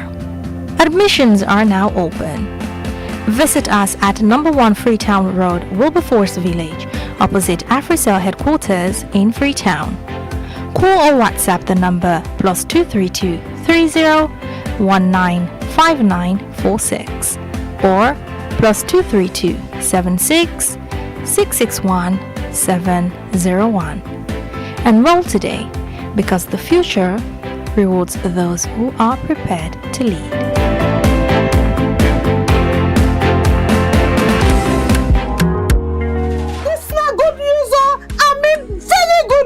German Petroleum don't do am again. They know the tire. How you sabi so? German Petroleum don't come with Kirkland motor oil when a full synthetic oil for petrol and diesel engine. Kirkland they sell pass all the engine oil in America because na quality engine oil. Kirkland engine oil, it guarantee it make engine run fine and beats like na new one. I say Kirkland engine oil, they perform wonders for any engine and go make your engine get long life. Wow! So anytime when you want change your engine oil, go for Kirkland engine oil. When are the best right now na tongue? You want buy Kirkland full synthetic engine oil? Go na any German petrol station. Get in at number 2 Adelaide Street, Captain Becky Junction, Calabar Tonke Step, and Masafa. You can buy back to German Petroleum distributor them when na SA Beckley na number 2 Campbell Street and Johnny Paul Tireless na number 62 Sanders Street. Kirkland engine oil na high quality, high performance, high mileage, and they give engine long life. You want no more? Call 079 580 536 or 090 580001. Welcome back. This is the Truth Morning Devotion on Truth FM 103.9 with the broadcast live from the studios na Ilcott na Freetown We're there on Facebook, YouTube, and TikTok, and welcoming all we viewers and listeners from across the country and across the world, and especially we partner radio stations and with the link we across the provinces. Thanks to we colleagues them, we they ensure say we fumble them able follow the conversation them how they get na this program. This morning, I get the pleasure for welcome at the studio for the first time, my friend Thomas Mokonte, we the executive director of the Citizens Advocacy Network CAN. And more good morning and welcome. Good morning and thank you for having me. This is quite a very impressive establishment, I must say. Thank you so much. And we can talk about the request for protest. We expect to get the police media person, ASP Bobson Senu for joining the program as well. But on the 17th August 2026, Citizens Advocacy Network write a letter to the Inspector General of Police William Fayaselu, a notice of intended peaceful protest and possession 26 August 2026. I'll read the first paragraph. It says, Citizens Advocacy Network CAN hereby formally notifies the Sierra Leone Police of its intention to organize and undertake a peaceful protest and possession on Wednesday, 26 August 2026 to express citizens' disapproval of what CAN considers to be Parliament's violation of prescribed constitutional provisions in the process of amending the 1991 Constitution of Sierra Leone. So tomorrow and the protest for be happen, right, Mo? Certainly. Was this notifying police or you are requesting, a permit for able for organize this protest? Yes. Let me just give this discussion context. Protest na fundamental human right, where we Constitution provide for 1991 Constitution. If you look at Chapter 3. He touched extensively on a range of human rights where citizens of this country or people within this country for enjoy. The Constitution provide that and guarantee that for citizens. And the 1965 Public Order Act go further for explain in detail within somebody or a group of people within Sierra Leone for do when once they want for undertake a protest. If you look at Section 17, subsection 1 of the Public Order Act of 1965, a very, very explicit. You say, any citizen will intend for undertake a protest or a procession, or if you like, you call it a demonstration, if you do so by way of notifying the police. So we need to really get this very clear. The emphasis here is notification. Notify the police of such an intention, because if you fail to do that, you will not commit an offense. So as an institution, that is the provision where we bank on, where we decide for write the police and notify the police. And in notifying the police, why do they want you to notify the police? Because the laws of this country, where I just don't talk about the 1991 Constitution, Chapter 3, make provision for right to assembly, right to freedom of expression, and also we have international covenants, conventions and treaties where Sierra Leone are signatory to, where also they guarantee their rights in it. That is why you notice across the world, outside democracy day, people then get right for protest. Inside America, you will see people they protest. In fact, most times Sierra Leoneans then they only say they get right for protest now out of this world, out of this country. We don't see they don't protest against President Nkrumah. We go America. We don't see they don't protest against President Bio. We go America. It tells you that civilized nations them they allow protest. So that is the reason. The only thing we required under this law for somebody who wants for protest is first of all for notify the police, and when you notify the police, it's by way of telling the police why you want for protest. The letter we just read, we don't make it clear that citizens want for express their disapproval to His Excellency the President over the unconstitutional process where they use for pass that bill, the 1991 Constitutional Amendment Bill, into law. Well, they can't talk about the amendment bill, but I just want the police in the reply to you.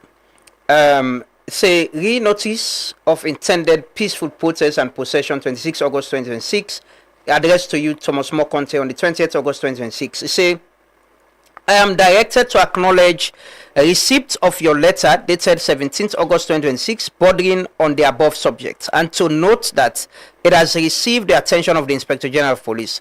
The Sierra Leone Police has taken note of your decision not to honor the invitation by the IGP for an ethical interview scheduled for Wednesday, 19th August 2026 to discuss the details of your intended peaceful protest and possession. The SLP equally notes your reliance in Section 17(1) of the Public Order Act number 46 of 1965. Accordingly, the proposed peaceful protest and possession scheduled for 2026 in part of Freetown is hereby disallowed. This decision is taken pursuant to Section 17(2) of the Public Order Act number 46 of 1965, which provides that the Commissioner of Police shall by order in writing addressed to such person giving notice disallow the holding of any possession and impose such condition as he shall think fit on any possession, where in his opinion the interest of defense, public order, public safety, or public morality so require. That is where the catch is. But the police also they mention the 1965 Public Order Act to give them the power. So the 1965 Public Order Act, Section 17, subsection 2, where they rely on so, now give them a cash blanche which they call authority for just disallow. It tell them say if you disallow, if you do harm in the interest of public safety, public morality, and in defense of security. And that is what they're saying. So now, when they establish that in the press release, they're not going to go further for explain how this protest we want for undertake get for undermine public security. They're not for express that, they're not for tell you nothing. But they said I invite you to a meeting. You so now that is to me that is the most misleading thing coming from an institution like the police. For instance, the police need to take their work serious. We get so much respect for the police. We see them as an integral partner in the development of this country. When we were prepared to have this protest, we wrote a formal correspondence addressed to the IGP of police requesting security. Now, there was a time when we received a random call from a person unidentified. The person say they work as a police officer and that they invite you to a meeting on Wednesday, this past Wednesday. When we received the call, we now start for, because we don't take unilateral decisions. We have a team of people where they think through every decision for take. We say, okay, if this call is really coming from the police, first of all, a lot of things begin on our minds. That it may be somebody who is mischievous, who just want to tinker with you, just want to play around games. We don't know what it happens in social media, this cyberspace. See, a possible say that somebody want to just play around, play gimmicks and what have you. And we say, the most ideal thing to do after you have been given formal correspondence in respect of something we want to do is to give us a formal correspondence as well. So our lawyers suggested that make a call again to the person who call you for out of ethical grounds. Tell and say, whilst we respect this invitation, we will please appreciate if this invitation is done formally. For several reasons, for security reasons as well. We believe, say, we live in a society now, we don't become very, very mischief makers in Boku. Let it not be saying that person, a wrong person call, we will grab good police. The person we call, you know, introducing himself. The person call, we say a police officer, of course. Anybody can call, say a police officer. Anybody can take up phone call. Somebody calling him. Yeah, he called me. I don't ever sabi the person. But he was calling on behalf of the police. He said he called on behalf of the police. Me not sabi the person ever. I never get the person in contact. We don't know him. We have never met the person. So the most ideal thing for we say now, out of curiosity, out of the right thing to be done, please just do a pager of an invitation to us. Accord us that dignity that we have written a letter to you, notifying you that we want to protest and requiring to give us security. Just do a pager inviting us with a police letterhead. We go get that comfort, the liberty for able to say yes, this is coming from the police. And the man say, yeah, okay, we'll get back to you on that. He promised we'll get back to you. They never did. If their intention was very clear, if their intention was to actually respect the right of citizens, the right to protest, the right to assembly, I feel say requesting, it was a dialogue. I just read a letter, a correspondence with them sent to you. The police sent to you. So that letter that was sent was only for terrorists, they will allow the protest. It was not to invite us to a meeting. That's why they are going around peddling, going and tell people and misinforming people. No, they say you were invited to a meeting, you were called and you didn't show. So it was to happen on Wednesday. So we were never formally invited. That is what we are disagreeing with. We were never formally invited. You don't think calling you could mean? No. If calls then can suffice, then I got the IGP number. I can just run my host and call the IGP, say, yes sir, big boss, do you want for a take protest, then there's also we want police officers and for camp secure we. But because this is a serious national matter, this is a matter that touches and concerns the lives of citizens. It has to do with institutional the legitimacy of institutions like this country.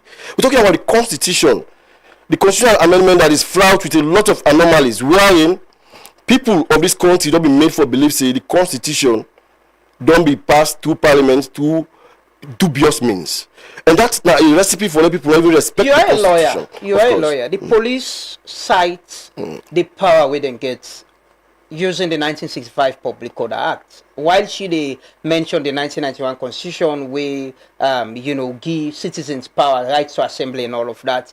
They also have this power using the 1965 Public Order Act. Do you, in any way, appreciate the interpretation of the law we then use against not allowing you to go ahead with it? Now, the drafters of laws, them be very wise. Initially, I quote 1965 Public Order Act, Section 17, subsection 1. We give it power for notify the police that we want for protest. We go to Section 17, subsection 2 of that same act. It say the police may disallow or allow, but in all left and so say police can disallow or allow such an authority for be exercised reasonably and within the frameworks of the law. It go only disallow when the protest it get tendency for undermine national security. It get tendency for it gets strings attached to public morality and in defense of the state. All of them things then they not only be clearly spelled out by the police, they let out the right to it. They just say no more, they just go to the law verbatim and not express where, first of all, this protest will undermine public security. Nowhere in even the press release them pull. Nowhere intel, their security. So in public interest, in the interest of the public, let them tell you how this protest will undermine public security. We disagree with them totally. That this protest will undermine public security. Because mind you, this is one of the protests then we, unlike other protests that happen in this country, we get phases. We're so passionate and don't come out and don't vouch that they're ready for take up the responsibility for lead this protest. August 10, about 4 years ago, August 10, 2022, when protests happened in this country and lead to the death of about 6 police officers and several other citizens and rancor take place, there was nobody. There was it was a faceless protest. This is not a faceless protest. Okay, so how does this actually affect national security? How does it affect public morality? How will that actually undermine defense of the state? Okay, Thomas, I'll come back to you. Unfortunately, we will get Bobson in the studio, but we get her on the line now. Good morning, Bobson. Yes, sir. Good morning, Lamana and Switch Media. ASP, la put the title. ASP. Thanks for joining us this morning. We understand you get an emergency, so you're able to join with at the studio. But you don't hear, I'm sure you follow. You don't hear from Thomas Moore. Is asking if first point is that it was called, he sent a letter formally, it wasn't invited to a meeting where Unabiwan gets with him for explain why this happened. Is that the police procedure for call person if he send letter to Una requesting or notifying Una that he want to organize a protest? Yeah, you not send official letter to me. Ola can talk na Truth Media on issues pertinent to safety and security. But my number, it is a public domain. Equally so, the executive director, right, under a letterhead, you get a number, you get email, why it indicates all those things for easy access. When we receive the letter on the 17th of this month, the principal staff, when a commissioner of police, Ishmael Keita, call and say through inform where indicate on the official letter that me, the commissioner of police, Ishmael Keita, principal staff officer in the office of the Inspector General of Police, and equally so, this is the man who is responsible for receiving correspondences, whether for do with the attention of the IGP correspondence where they come out of the police to the general public. Now he responsible for that one day. Now we don't receive a letter, and I've been directed for on Wednesday for attend a meeting with we executive management board. We sit together how we for plan for security. You get you to play, you got you to play. The man accepts. After several hours during night now a call. I've been advised by my lawyer. I'm not coming there. This is not official. So it declined. We waited Wednesday passed in Oka. So Thursday we responded officially to her.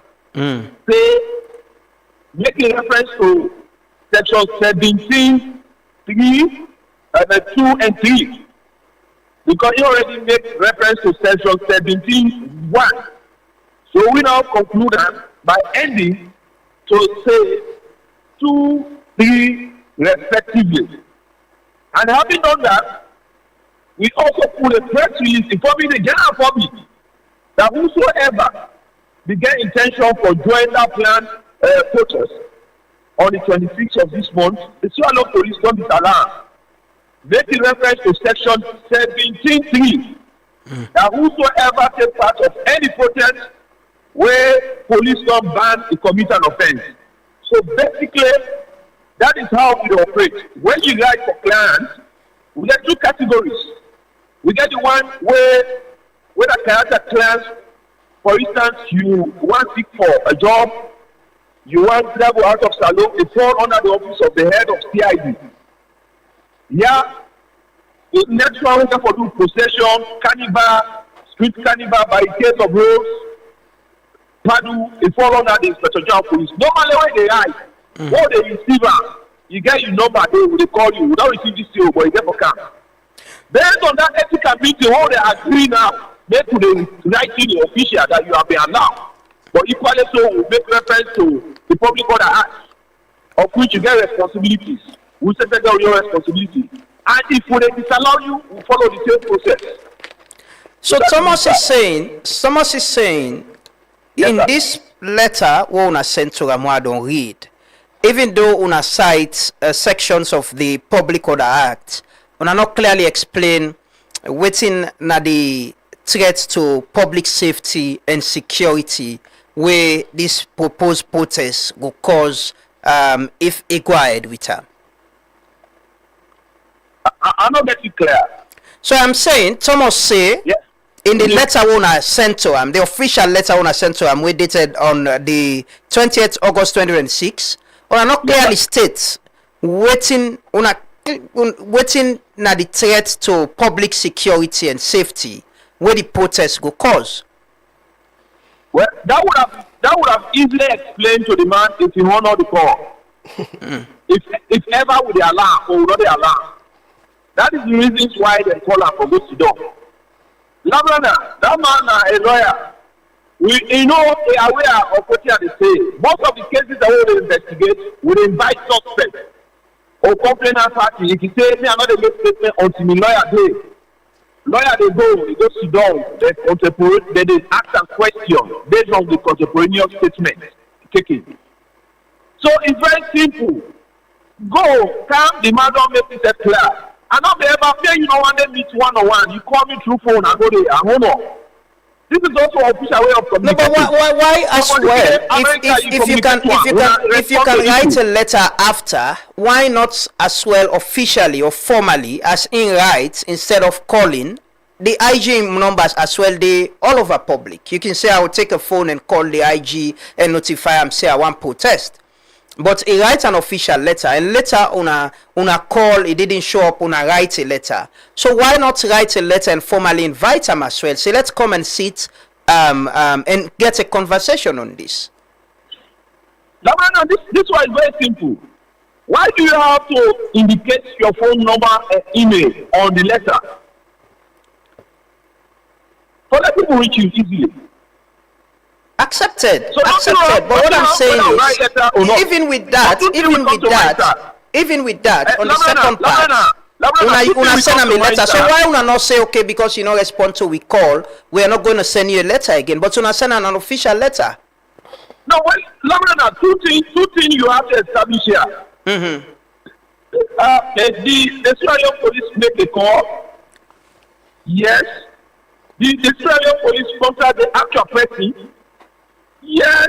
So nothing wrong with that one.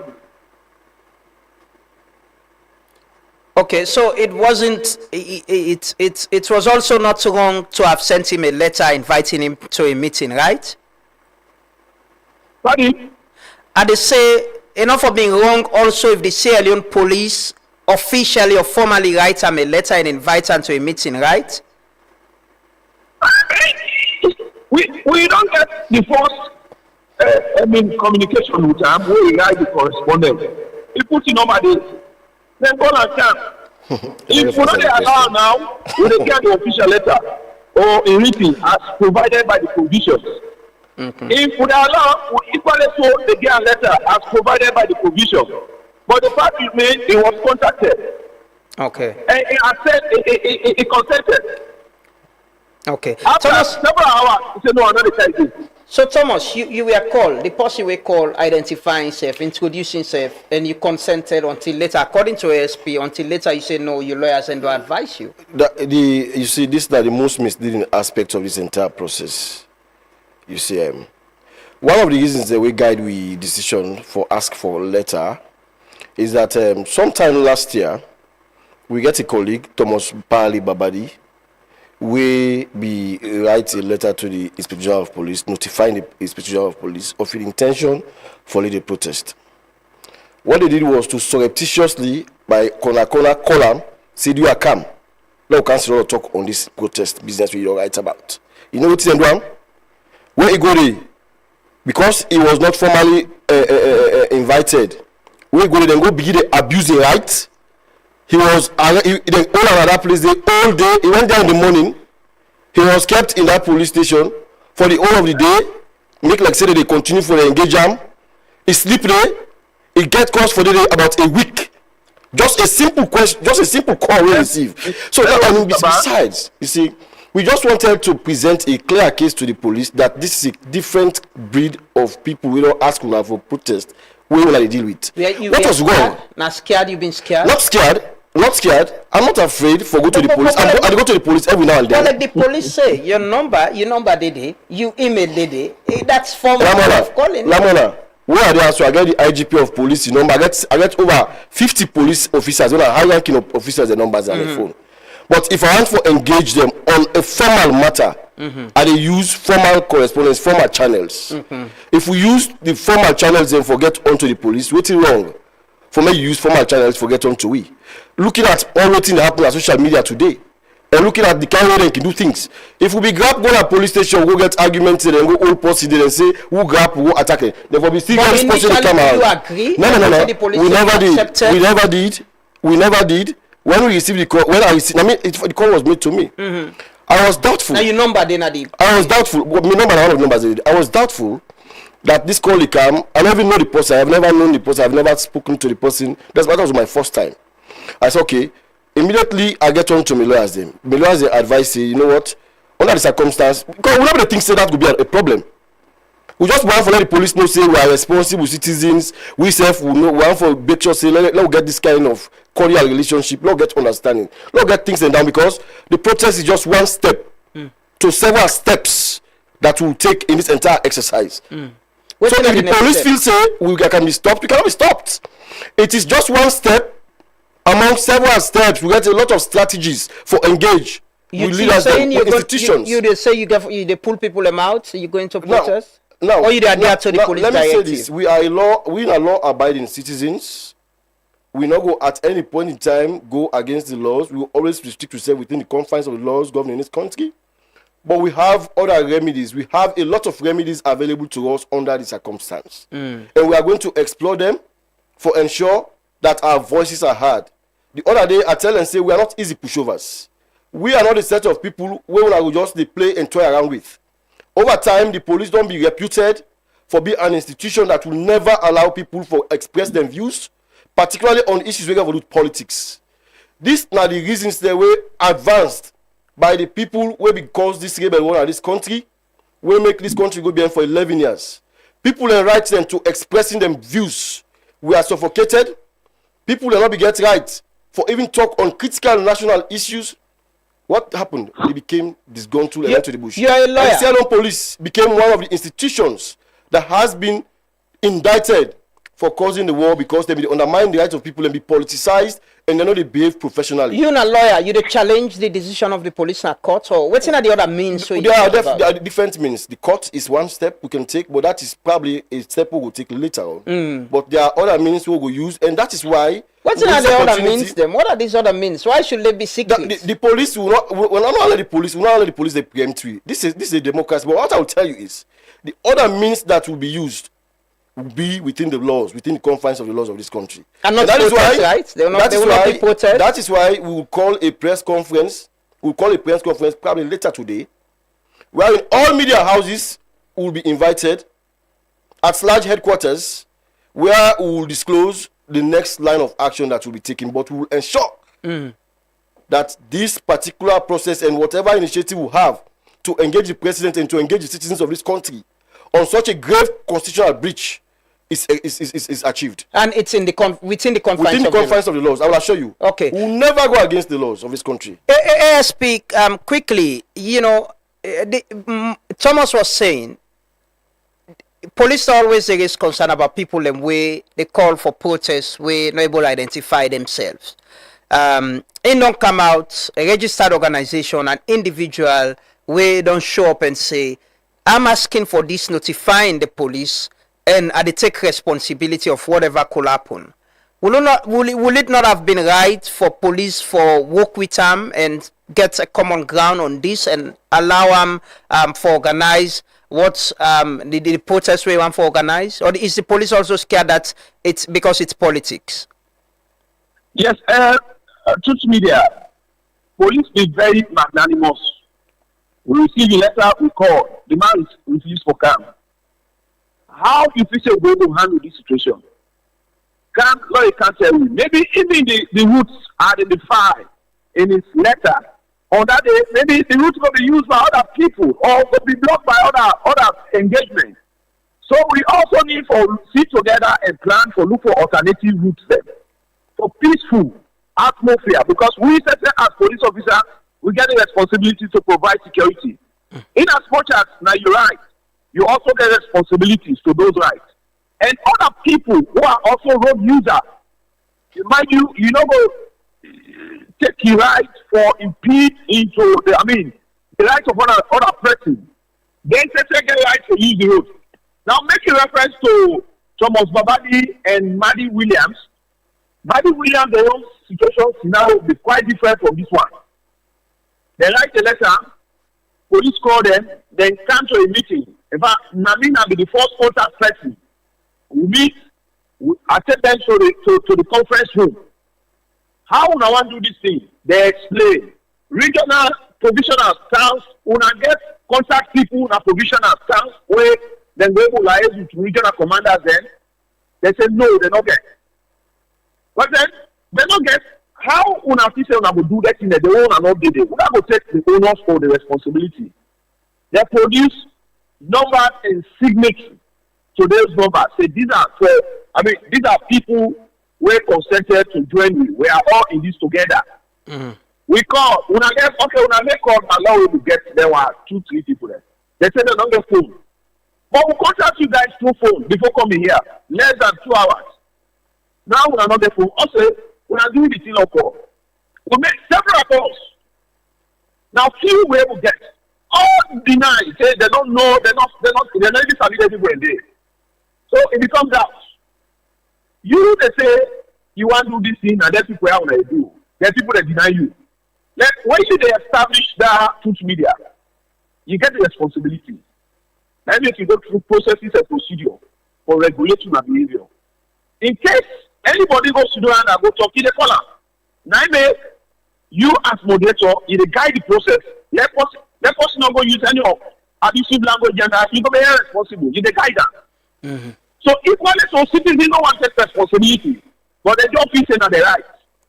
And when you get any right, there is a responsibility according to those rights. So that was the clear journey. Come and sit with the police. You for not try. If they not give you now, you'll say, I see no reason why police not give me, or explain the safety and security. But you decline. So in this instance, if Thomas More agree for come and sit with the police again and get this conversation on how they want to do this and waiting on go provide, could there be a common ground? Could there be a point for le una meet again, or the police go stick by the directive one I don't give so far? If decide for come back, whether will be a different thing, which we not be able to predict the outcome. Okay, but the police is open to have a meeting with him for explain. Forget a meeting with the management management team as you mentioned earlier. Police to sit with the management. It's not mostly on record of the police, granting permit, especially on issues them way politically connected and very, very, critical issues them. What's in the criteria, or what's in on the look at, as a police? Because Mo was saying, according to the law, all they need to do now for notify. Now, there's been this argument about notification and police clearance. What in actually they look at? What in a citizen need for provide? For making a clearance for stage a protest or organize a protest. Well, this one is very clear. There was one national issue of which police they also allow people to go about because they meet the conditions imposed. They meet with the Inspector General of Police and also the management of the Sierra Leone Police. They organize that one day. And how will they provide security? Yes, hello? Make your points. Yes, go ahead, Bobson. How will they do this thing? For every major activities where they embark on, we go to call operational order.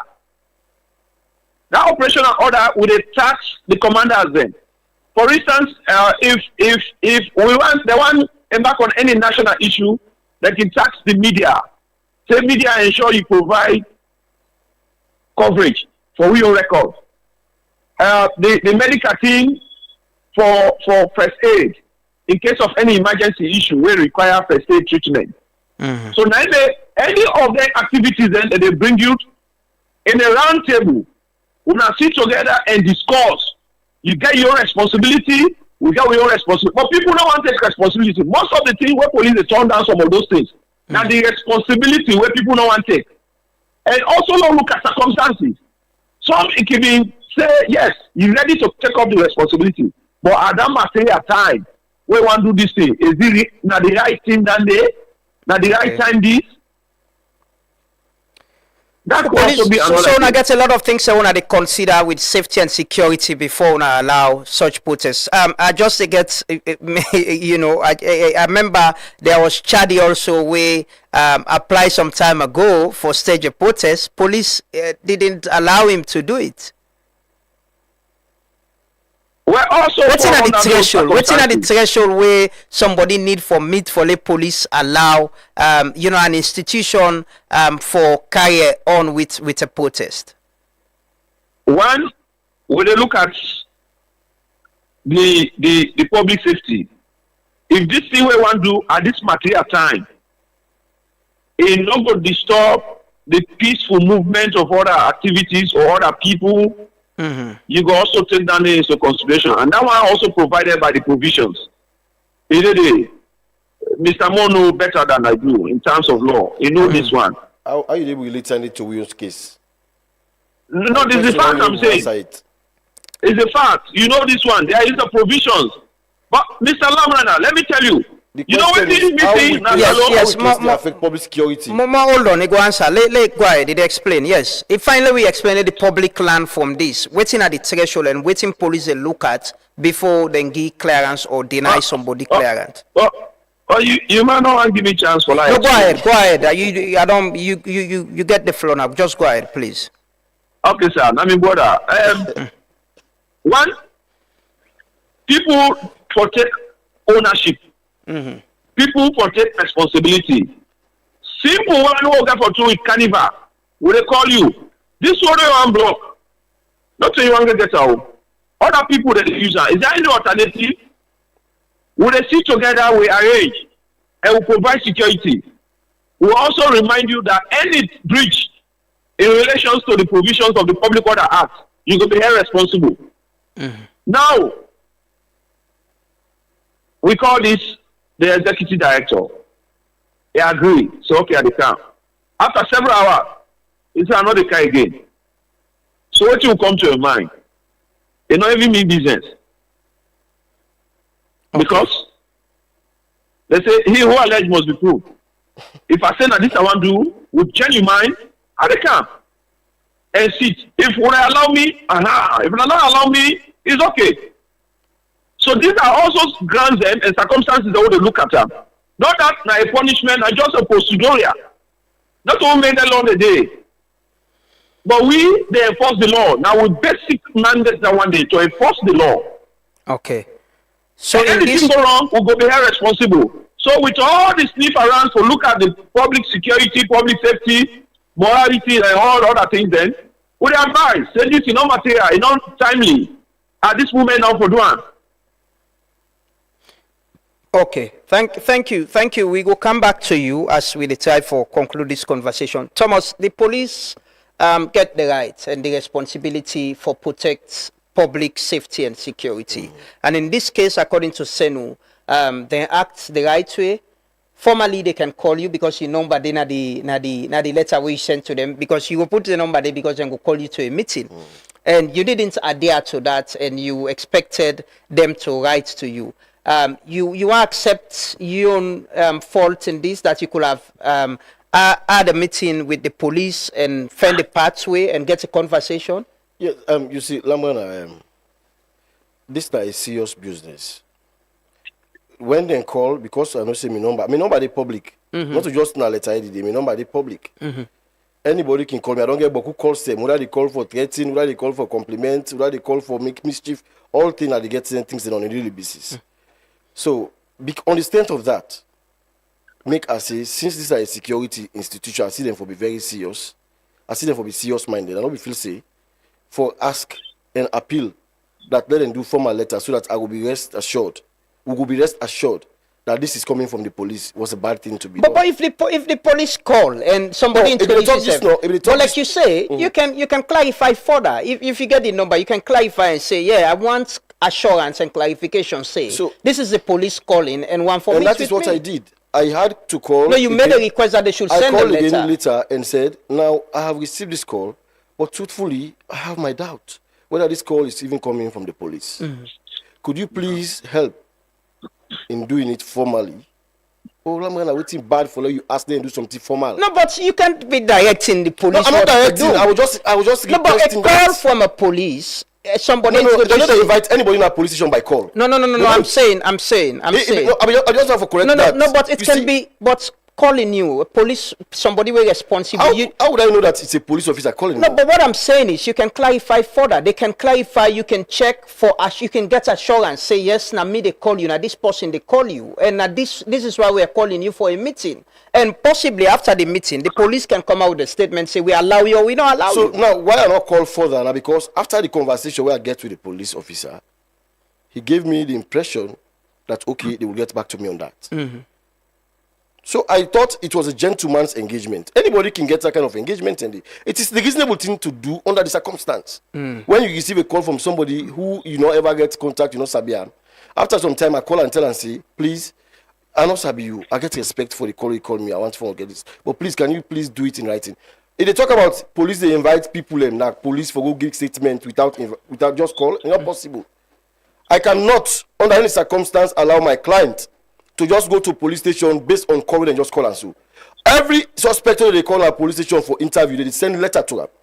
Even at CID? Yes, CID. It is the procedure. You have to send a letter They get the format and get some kind of form where they write say you have been invited to the police station for come on this allegation and that if you come contact this person. No, but this is not a point that you committed a crime. No, you committed a crime. You sent a formal letter which you detail and they reached out formally. Yes. Consider that a formal way of reaching out to you. No, it was not a formal way. That's an informal way of reaching out. Calling you? Telephone call is a informal way of reaching out. Okay. Telephone call is an informal way of communicating.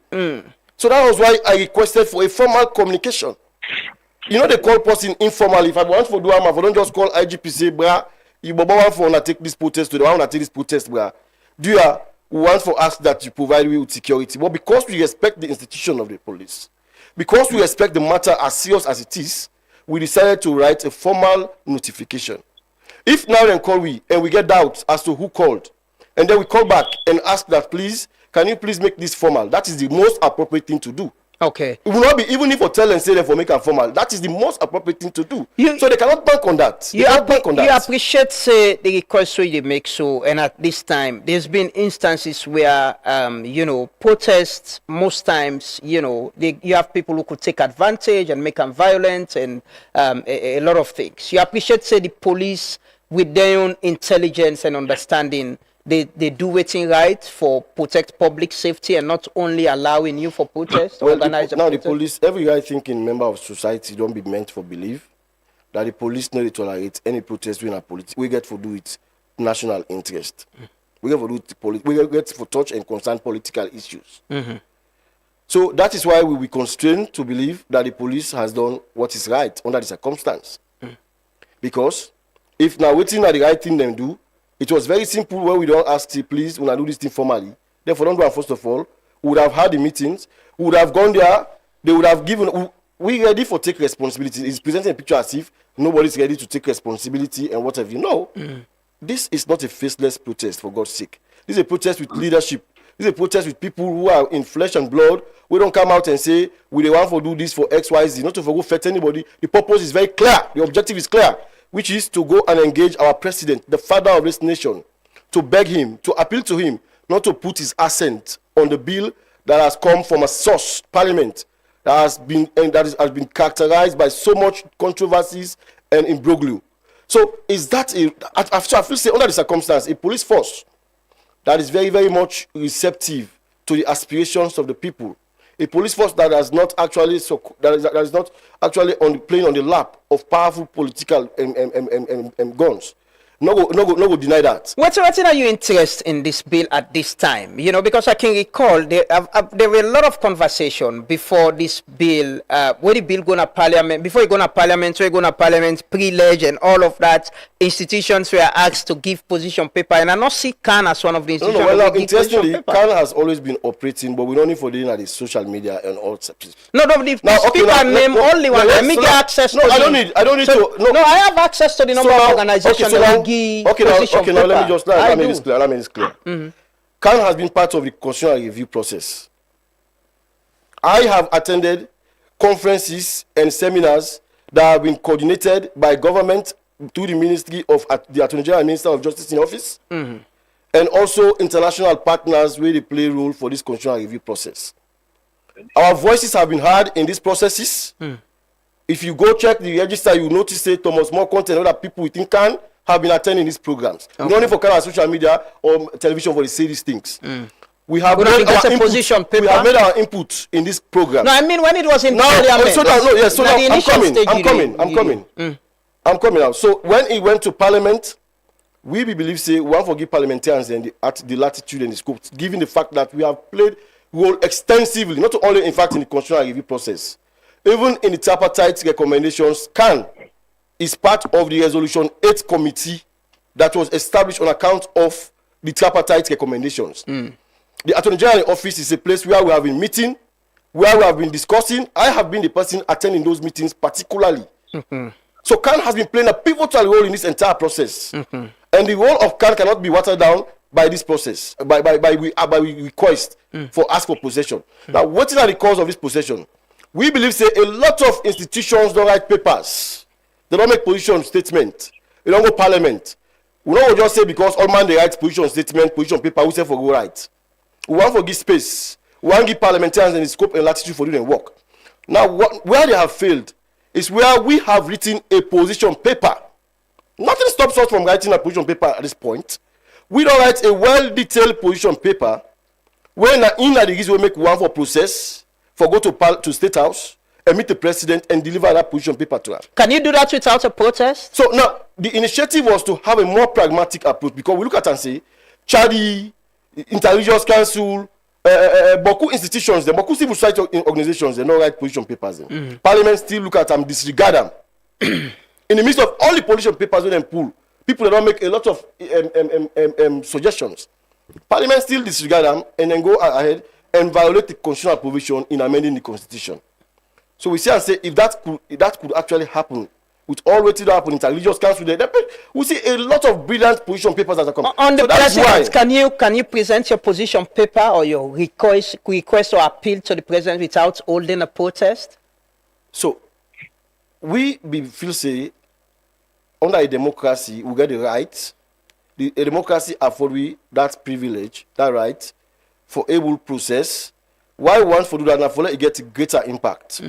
For let the president and all the parliamentarians and the international community and every other person see the strength and the voice of the citizens in flesh and blood. See them come out, see hundreds of thousands of Sierra Leoneans trooping out, having a leadership, having the police by our side, ensuring that the protest is well organized, weeding out anybody who gets bad intentions for the protest. March majestically to the fountain of honor, the president of this country, with a position paper about 16 pages already developed, for go present to the president and say, Mr. President, this is the views of Sierra Leoneans. These people you see, these hundreds of thousands of people that you have seen, now people who just come to represent the 9 million people of this country and say, this is what we want. What a sight to behold if president or this police go allow with security. It will be one of the biggest democratic gains in this country. Over time, this president, they hold town hall meetings at different communities where they go for sound the views of people. This now an opportunity, an organic composition of Sierra Leoneans, when then they ask for meet the president and deliver a paper to the president. The protest. So to me, we are going to get the protest tomorrow, right? And it's not going to happen. The protest scheduled for tomorrow. Yes. Scheduled for tomorrow, yes. But based on the police directive, you're going to adhere to the police directive, not to hold the protest, right? Certainly, we get advice from the lawyers, and then we'll get to the public on the next line of action before this day. So I'm asking again: without a protest, are you still willing and ready for present your position paper to the president without a protest? Without a protest, we will definitely make the president. I believe say the president already don't get the wind. The wind don't blow. I must say, the impact has already been created. We just want to let the president know say there is what is known as people power. The people of this country that then get the power, and that we can galvanize the people, and that the people will come out, then we left them jobs. Every professional will step out for make them know say Parliament for take this country serious. But the public opinion on the amendment bill is diverse. You know, you get all the Sierra Leoneans that we think what happened is right. The other Sierra Leoneans that we agree with what in the day. That's what democracy exactly. But you sound like everyone is like, no, I don't expect every Sierra Leonean. I don't expect every Sierra Leonean go to think one way. Then it means we want to zombie them. We want to think one way. That's why I don't hold any disrespect for anybody who come and speak in view on this constitutional amendment. Okay. I have respected every views, but this is our own view. And that is why, if they want for believe, they want for no say, the majority of Sierra Leoneans disapprove of what happened in Parliament, let them provide with the security. Then we'll see the thousands or hundreds of thousands of Sierra Leoneans that will troop out. If Bobson call you and give you assurance, say you should come to the meeting and nothing will happen, you'll attend the meeting. I don't think say anything will happen at the meeting, but I just feel say, as a Sierra Leonean, let we follow decent practices. Let we go by procedures. Let we respect certain issues. This is a national issue. Okay. That was why we requested for a formal correspondence. Me not afraid say if we go there and go, we lock you up, it will take on. No. This is not the first time I've been arrested and locked up. They don't lock me up in a cell. I don't sleep in a cell. I don't take what they call because of my own belief. Waiting I don't ever want for fall into now for let them lock me up for something I know say is unethical. I don't go thief. I don't go kill. I don't go commit an offense where it clearly prohibited by law. Okay. But where I am going out and I go in a meeting with the police for engage on promoting civic rights of citizens. If police lock me up, now then go on the wrong side of history. So I'm not afraid of that.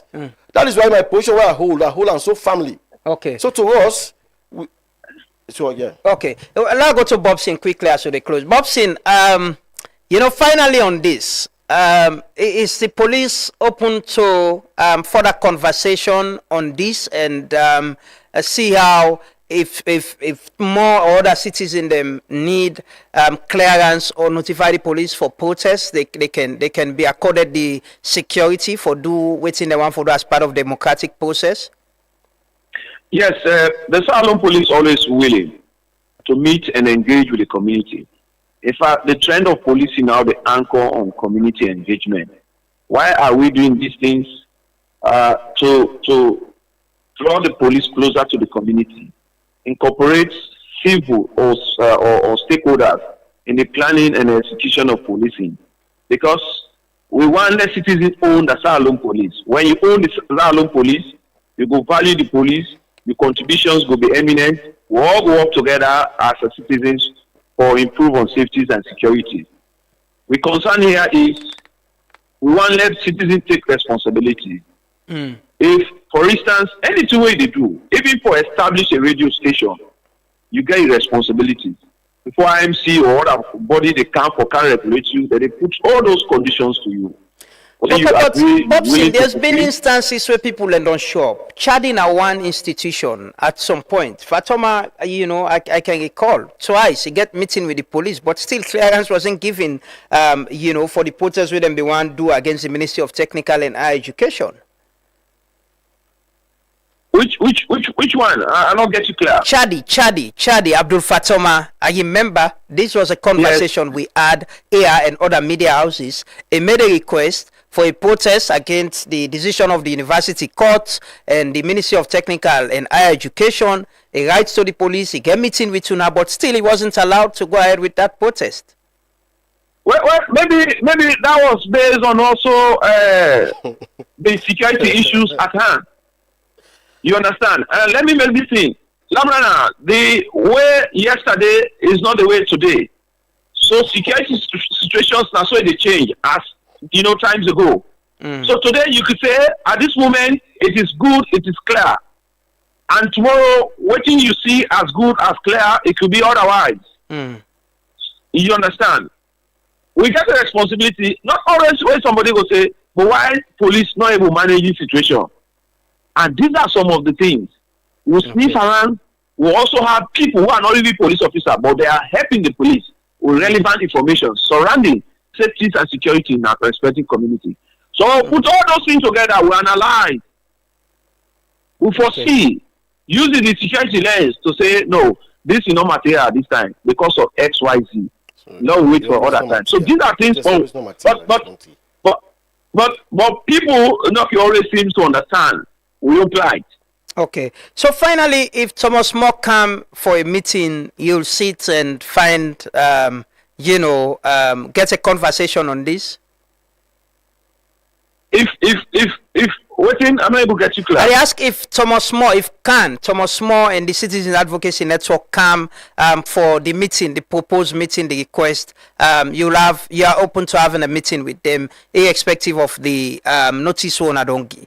The protest is scheduled for tomorrow. The proposed meeting already be done pass. Now be the last this past Wednesday. So it don't pass. So we should have meeting again. So I'm asking, say, if he reach out to the police again, because the protest is proposed for tomorrow. If by today he reach out, the police is willing and ready for meet and get a conversation. Well, yes, we are always open to conversation, but that. In entirety, it will be another ball game. Anyway. Okay. Well, thank you so much, ASP Mohamed Bobson Senu, the acting head of media and public relations, now the Sierra Leone Police. We appreciate that you take your time for talk to me this morning and give the police their own perspective and position on this. We appreciate it. Thank you so much. Yeah, pleasure having me, Truth Media. Thank you very much. More, what's the next line of action? The protests that tomorrow have been scheduled for. So it's not gonna happen, right? we will have a press briefing by the end of today, where we will definitely communicate to the general public the next line of action that will be taken. But I will assure the public that we are right on course, that this now one of the things they will do as a thing of joy. Because we believe say, our conscience is very clear, our minds are very clear, the objective is very clear, and hopefully say it is something we will for achieve. Over time, police don't be repeated for the deny protest them. If you ask and just know whether if they will provide the opportunity, they will never do it. This police will never do it. They have once more proved themselves to be a police force. We're not still able to match it towards the contemporary aspirations of societies. We are we respect the rights of people, and we did ask that the police. You see, the police now institution we get too much respect for. If I not be lawyer or civil rights activist, I want to be police officer or soldier man. That is the level of respect I get for them. So that is why in the situations like this, we believe say the police will be partners in development, because what do they ask for, not to just for can. You're willing for engage with them and understand your perspective on situations like this, because the police go know and see things where me or you know. Always willing for engage the police, Mr. Ba. Always be willing for engage the police. In fact, the police station now I'm in second office. I go to the police station on almost every week, either for represent a client or what have you. I have a lot of friends in the police. I have a lot of people, relatives or whatever in the police. So I'm not afraid of the police. I do not want to actually denigrate their authority or what have you. But this one is very, very central because it touches and concerns citizens and the right of citizens to protest. And that is why we are very, very much disappointed. But we will continue to engage with lawyers, and by the end of this day, we'll come out with the way to go. Thank you so much. Thank you so much, Thomas Mokonte, Executive Director, Citizens Advocacy Network. Thanks to Mohamed Bobson Senu, ASP, the Acting Head of Media of the Sierra Leone Police. This is democracy. This is what democracy provides for. Disagreement, we say provide the platform. We get conversation and the public understand what's in the issue. We all not go agree on everything. The police get their own way out and they look things. Thomas, as a civil rights activist and a lawyer, also gets in where they look things. We have responsibility now for provide the platform and get the conversation on national issues. We will continue to monitor the situation. Hopefully, where the statement come out, we go look at what's in the statement and what's in next, and hopefully the conversation will continue. Now, we end this segment of the show. Nafisa, so they can continue with the Gen Z. Still, they ask why should they care with all what's in the happen around we governance, politics, and all of it. Why should they be part of it? So we'll meet back tomorrow. Have a lovely day. Enjoy your holiday. Stay blessed and continue for Stay with Truth Radio, Truth Media generally, and the Truth Morning Devotion. They continue with me co-host Nafisa too. Continue for Stay with me. Every great day begins the night before. After a long day, home is where comfort begins. With trusted Vitafoam mattresses, fresh bed sheets, Salon Titty mattress protectors, and bamboo memory pillows, every night becomes a peaceful night's sleep. Sharing a warm drink with Salon Titty honey. Simple family moments. Because these little moments make a house feel like home. A comfortable home brings peace of mind, and peace of mind brings sweet dreams. A good night's sleep gives us the confidence to do our best, whether at school, in hospitals, in workshops, or welcoming guests in hotels. Vitafoam Brookfields is proud to be part of your journey. From Vitafoam mattresses, pillows and bedsheets, to Salon Titi mattress protectors, bamboo memory pillows, honey and tissue. We bring comfort, quality and trusted service. Vitafoam Brookfields has proudly served families, hotels, carpenters and businesses across Sierra Leone. Visit us at 29 B. King Harmon Road, Brookfields, Freetown. Call +2 32 762 71771 or +2 32 992 71771. Follow Vitafoam Brookfields on Facebook. Email vubrookfields@gmail.com. Visit vitafoambrookfields.com. Vita Brookfields, home of Salon Titi. The future doesn't belong to those who wait. It belongs to those who prepare. Are you ready to take your place? Welcome to Lixal Business College, where education goes beyond the classroom and productivity becomes a way of life. Dream it, learn it, achieve it. At Lixal, we believe success is also measured by your ability to solve problems, create opportunities, and lead with confidence. Through our problem-based learning approach, every lecture becomes a real-world experience, preparing you with practical skills that today's employers demand and tomorrow's businesses depend on. Whether you aspire to excel in business administration, accounting and finance, human resource management, procurement and supply chain management, entrepreneurship and innovation, journalism and media studies, or pursue globally respected professional qualifications, Lixal is your gateway to limitless opportunities. Our programs are supported through affiliations and academic partnerships with respected institutions including the Institute of Public Administration and Management, Farabi College, the University of South Africa, ACCA, CIMA, ICM, and preparation pathways for TOEFL, GMAT, GRE, and many more. Admissions are now open. Visit us at number 1 Freetown Road, Wilberforce Village, opposite AfriCell headquarters in Freetown. Call or WhatsApp the number +232 30 19 5946 or +232 76 661 701. Enroll today because the future rewards those who are prepared to lead.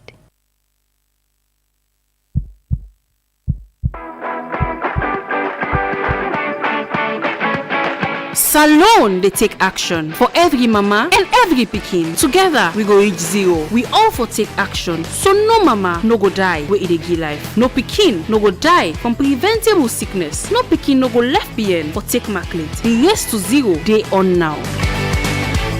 But zero no go happen by chance. If you na mama or belle woman, take action. Go na clinic early. If you na papa, take action. Support mama, care you picking for maclet. If you na chief, take action. Encourage belle woman them for go hospital for the well body one. We all for take action for save the life of we woman and picking them. So join with today for take action for reach zero.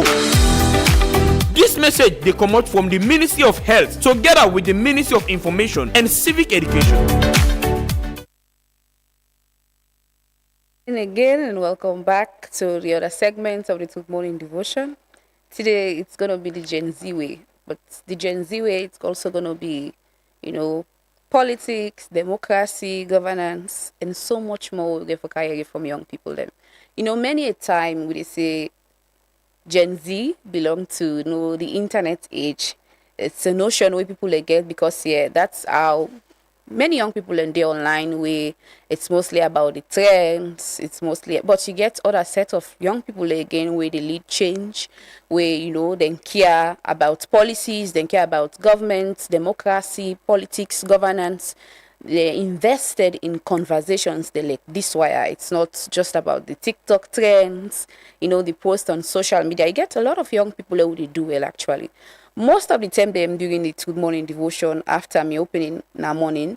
I can talk just after that song, Running Out of Time, Kingdom Play, say, young people made them focus on policies, them think they were happy in the country, especially during the Constitution Amendment process we've been happening in Parliament, and how, I say, influencers them also need for also use them platform them for sensitize, inform, educate people them about what's happening in the country. It's not just about the trends and so many other young people them you get people there when they explain what's in the constitutional amendment bill mean, what it mean for the constitution clauses the way then they people even they try for explain what's in first past the post mean, what's in PR system mean for the country, and different types of electoral reforms they wouldn't be talk about, but bill the aside the constitutional amendment bill, you got that thing the way they happen in the country. We get for deal with politics, we get for deal with democracy and governance.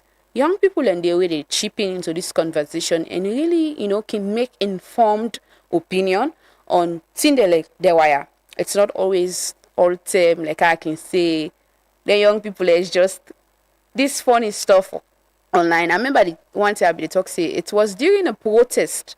People in the festival in life they run. There's this picture. They make a meme.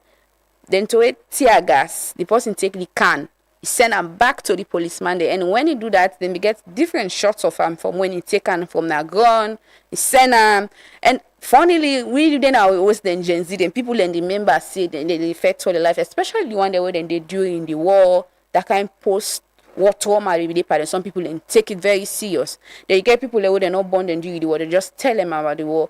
Then you get a lot of Gen Z, the way they meet the war, then be small, so they not get that kind idea of how, you know, how the war being like the state of how the thing be happening, that kind way they call morbid picture the way person go picture na age say na so it happen. So for young people then them they take and make laugh. They say this boy it's awful. They make fun, make memes all over the place. And I can always say Gen Z like we are unfazed. They're not gonna to the money away. But you get people that will actually care about policies and care about, you know, anything that happens so far now in parliament, what's happening with the legislative arm of government, the executive, and also the judiciary. You get people that will actually write opinion pieces online. They write articles and post them on social media platforms and really make informed opinion on what's in the happening and then surrounding. Today, we're at the studio with 3 young people that are all at Gen Z. Then first off, we're with the lady Diana Mosire. She's a lecturer at Fowabi College, as young as she is, and also he study political science. Today we're with Diana Mosire. Good morning and welcome to the Good Morning Devotion. Thank you very much. Okay, so again, we're there with another guy. I've been talking one time. It was that time that I was talking a lot about how Gen Zs for step up and take the space and, you know, ask questions, hold people accountable, and also serve as monitors, play monitorial role in our society, ask questions, care. And that time when I talk about that in the group of people and they reach out to me and call them the Gen Z movement, and I even announced it and they raise funds, you know, for support one school, and they get a lot of initiative them way they get already, where then they work towards, and we get the leader now. So I think over 600 people on join the movement, when are young people them, where they want to make an impact that in society. They don't move from that dance, na TikTok, that, you know, post na Instagram, Snapchat, selfie type thing. You do that for the trends, for the fun, for everything. You know, Abdullah Barry, good morning and welcome to the Good Morning Devotion. Good morning and thank you. We're glad for getting here today. So there is this other person, I can say Ibana. I can say Nagbana guy. A lot of them I can see him post them very, you know. Anything when we get for the controversy, then he's fearless, very bold when it comes to making his opinion. He doesn't care, he's unfiltered with the post. You know, I know what you think. He has his opinion on things, then he's gonna post and he writes. The one thing about her is when he's writing, he always makes a point. He gets logical arguments and he tell you what they support. If he's disagreeing with you, he's gonna post it online and saying, you have said this, you did this. This is not how you should have done it. You should have done it. Then he gets different ways I can do. You know, I can say like Banag, but he's also an influencer and also a writer. Today again we are joined by Delvid Stanley Coker with the Between and the Good Morning Devotion. Good morning, Delvid, and welcome to Thank you so much. Pleasure to be here. Okay, so let's start. Like I've been saying, Diana, a lot of young people then it's most times it's just the trends. But first of all, you being a lecturer as young as you are, and young people are involved, you know, with a lot of social things going on aside politics. Except if you get the one the way something and born then are also a politics business, you don't they, or maybe they read political science, and then people and there you go see something, then go get interest in politics. First of all, what's your assessment of the political landscape in Salon as a young person? What do you think about politics in Salon? Yeah, okay. Thank you very much, Nafi. And again, I'm so happy for there today. And the kind discussion, the kind topic we really can talk about today in very, very timely. Now, another reason we make, I'm really happy for the part of this discussion. What I can say before ever I discuss about me relationship with Gen Z as a Gen Z and how Gen Z they impact politics, whether or not they impact, whether or not they take part. I go on for first of all, let me understand within politics, democracy, governance, within all of them things they day about. You see, right now, and in fact from time immemorial, whenever people they talk about politics, well, you go hear a person say, I don't mix me, I don't mix by politics. So I know they take part by politics, not to make business with politics. You know, immediately somebody mentioned politics. The first thing where they come now, most people they mind are that, well, now APC and SLPP, now party business. But guess what? Politics goes way beyond that. Now, as a political analyst, like come first with, excuse me, don't mind me, not teacher, of course. So, like come with one of the philosopher, most renowned philosopher in politics, and tell you for say Harold Laswell. Harold tell you for say politics is all about who gets what, when, and how. Let me take the three things there. So, who gets what? Who? Let's take the first one, which is who. Who that not the who? We, the citizens. Who that they get waiting? Who that they get opportunities? Who that they get job? Who that they get education? You know, who that they get scholarship? Who gets what? How? How people that they get the opportunities there. So that is decision making. One important thing, politics is based, is the key thing about politics is decision making, mind you. So who gets what, how the person they get, which is decision making, and when the person they get, when communities they receive some certain development, some certain opportunities, how timely it is, when this road they make, when government take this certain decision there, so when this policy are so important, you understand. So politics is very, very crucial and important. In fact, politics, they part of we everyday life. Why? Because we dey make decisions every blessed of we life. You know, the decision for like even grab this morning in Canada, so you know that is politics. that itself is politics. That shows you that politics they work now with homes, politics they work now schools, politics they work any side you they say as a Gen Z, as a young person. You see, they say Gen Z, and I just say, you know, people that are against me right now. But as a young person, I use that term there. As a young person, as Gen Z, whether you are interested in politics or not, politics they part of you. If you are breeze, whether you open your domot or you lock them, and they can't say still. So back to your question again. So yes. It's an assessment of the political landscape in the country. How young people and they interact with politics in the country. Well, for me, I think say it is very limited. It is very limited. But then again, I think there's a chance for change. There's a chance for change. We say, just like we'll be discussed this morning, we get, according to statistics, we get majority of the population are young people them. But the interaction with politics, which is not just about, mind you, we talk about politics, democracy, and governance. Interaction with politics, not just about voting, or democracy is not just about voting. The interaction with politics, me, I can say now 50%. 50%. 50% high, 50% less. Why I say so? Because politics is not just about voting. Democracy is not just about voting. So immediately person say, well, the youth they know they participate in politics. You can think that because the youth they know they vote. And I make like you say, youth they know they participate in politics. But there are other ways youth them, Gen Zs, can interact with politics. Social media. We get so many other things. There's so many other, now we say as in fact social media is a very key thing right now.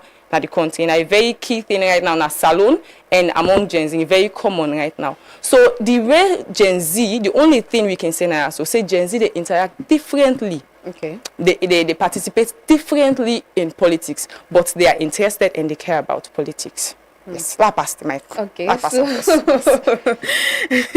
I like the interaction this morning. So to you, Abdullah, based on what Diana don't say, the foundation read only about politics, who gets what, how, you know, communities then they receive opportunities or get, you know, development project like that one day.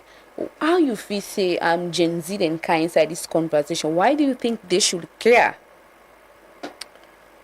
Okay, thank you very much. I think Diana don't make it very difficult for me. It always the bar so high. But first, I represent the Gen Z community. Okay. Very deliberate about it because a lot of things not in favor we. In sense, the atmosphere is not conducive. So, as she said, we must care with the proper analogy we in Giwi of the breeze. Whether you like it or not, it enter the house, right? Mm-hmm. So, Gen Z, whether you like it or not, you for care. Because if you are 17, 18, 19, 20 to 25, right now, there are people this old in 1961. Mm-hmm. There are people this old in 1978, people this old in 1991, and we have them today, right?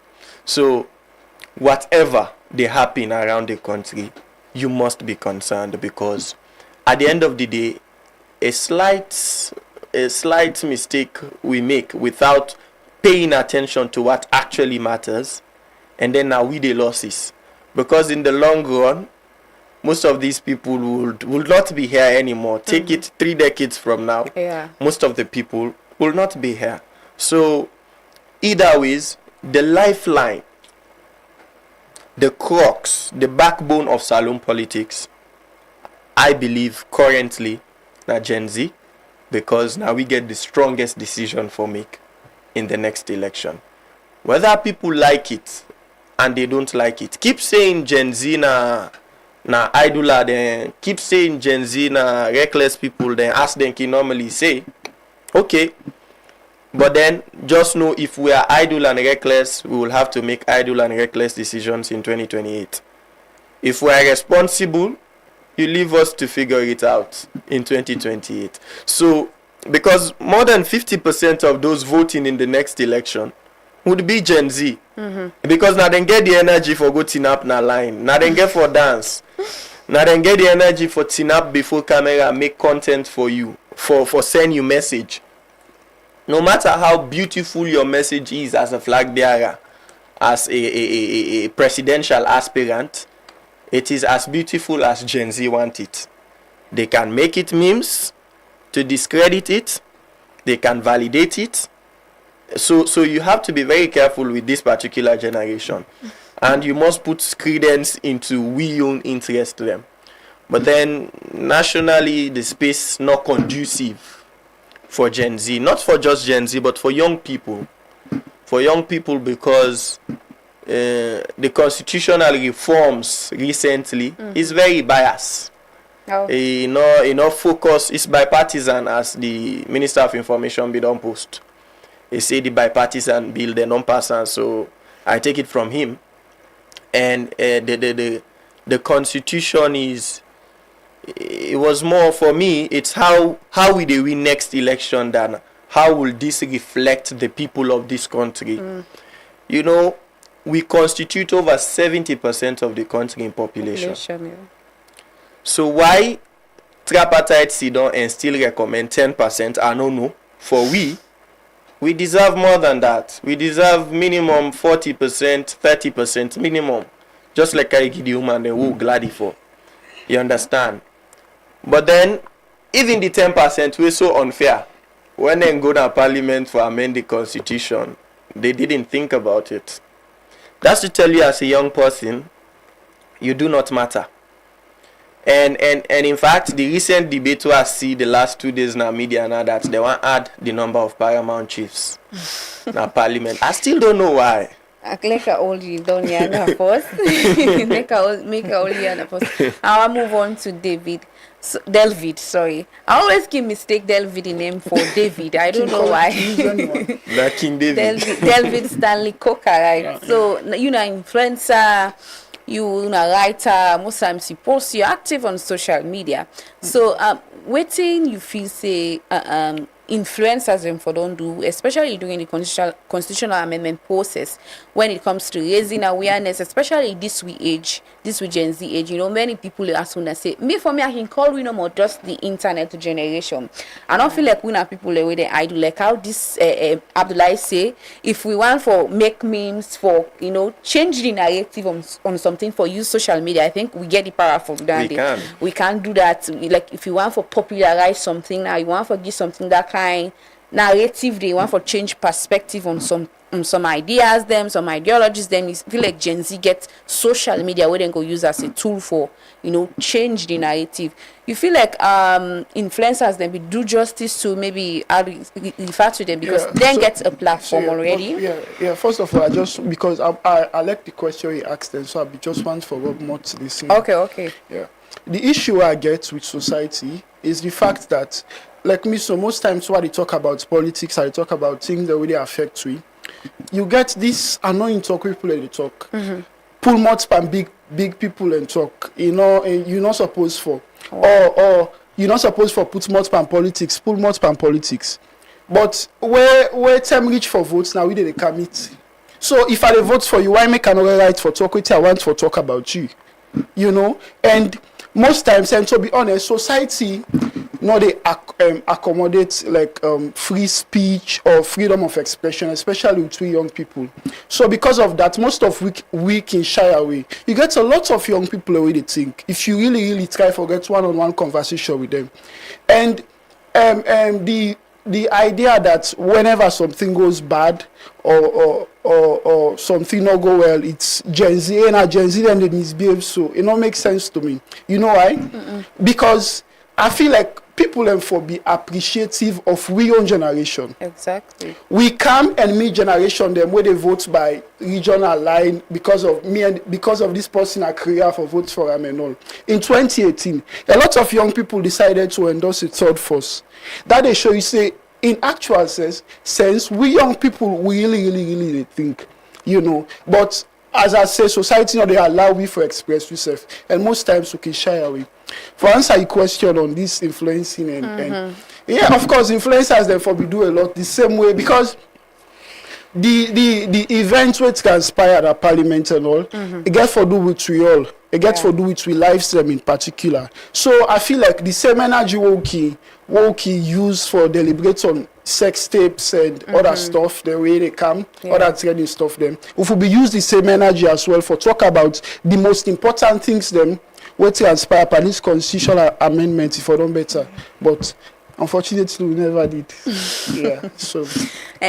David, what if you say like now the most common misconception the way people and they get about this generation, the common one they mention some them like these people they idle, they lazy, you get to where they say Gen Z, for talk this, for do that. What if you say like now like what's in they bug you the most when it comes to people? Like I say now whenever something goes bad, now if two people at the first that street or whatever, and Gen Z that they behave so, they take and say we rude, or we because of the fact that we young people in these days we ready for say anything we want for say, we get opinion and everything. They take and say maybe you fiti, you disrespectful and all, and that's it.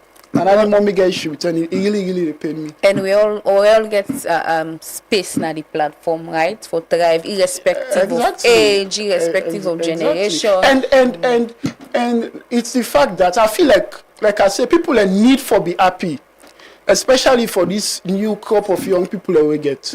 You don't want for left the future in the hands of people who they think. You really want to forget people who they think at the end.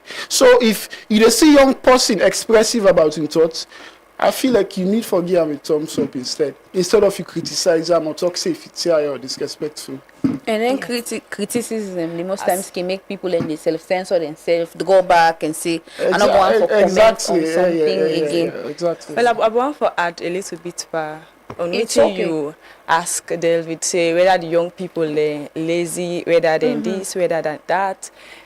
Well, to me, even if not the media, then the social media that they use for judge young people and say they're lazy, then this and dandy, I beg to differ.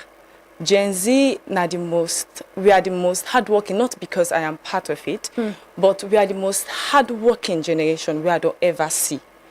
Now with this generation, let me come a bit from politics and democracy and all of that.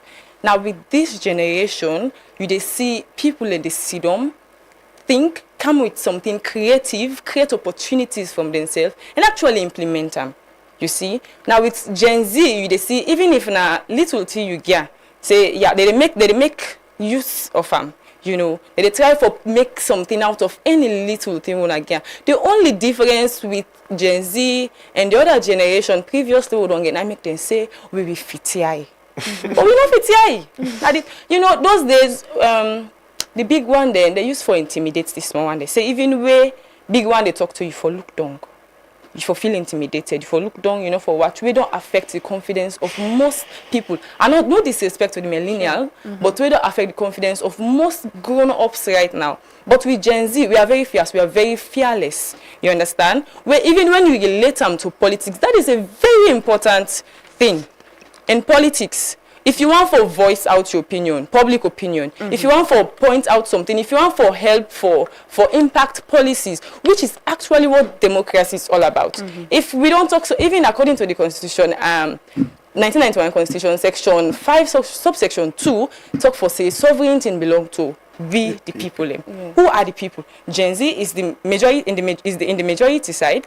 You understand? So if you say sovereignty belongs to we the people, now we get the power, now we the control government. If we want to say something to government, we come say, well, Papa, me, what you do today? Now we no more at the beer and all that. But if you actually voice them out like you mean them, well, Daddy, Gen Z they actually correct you where you wrong.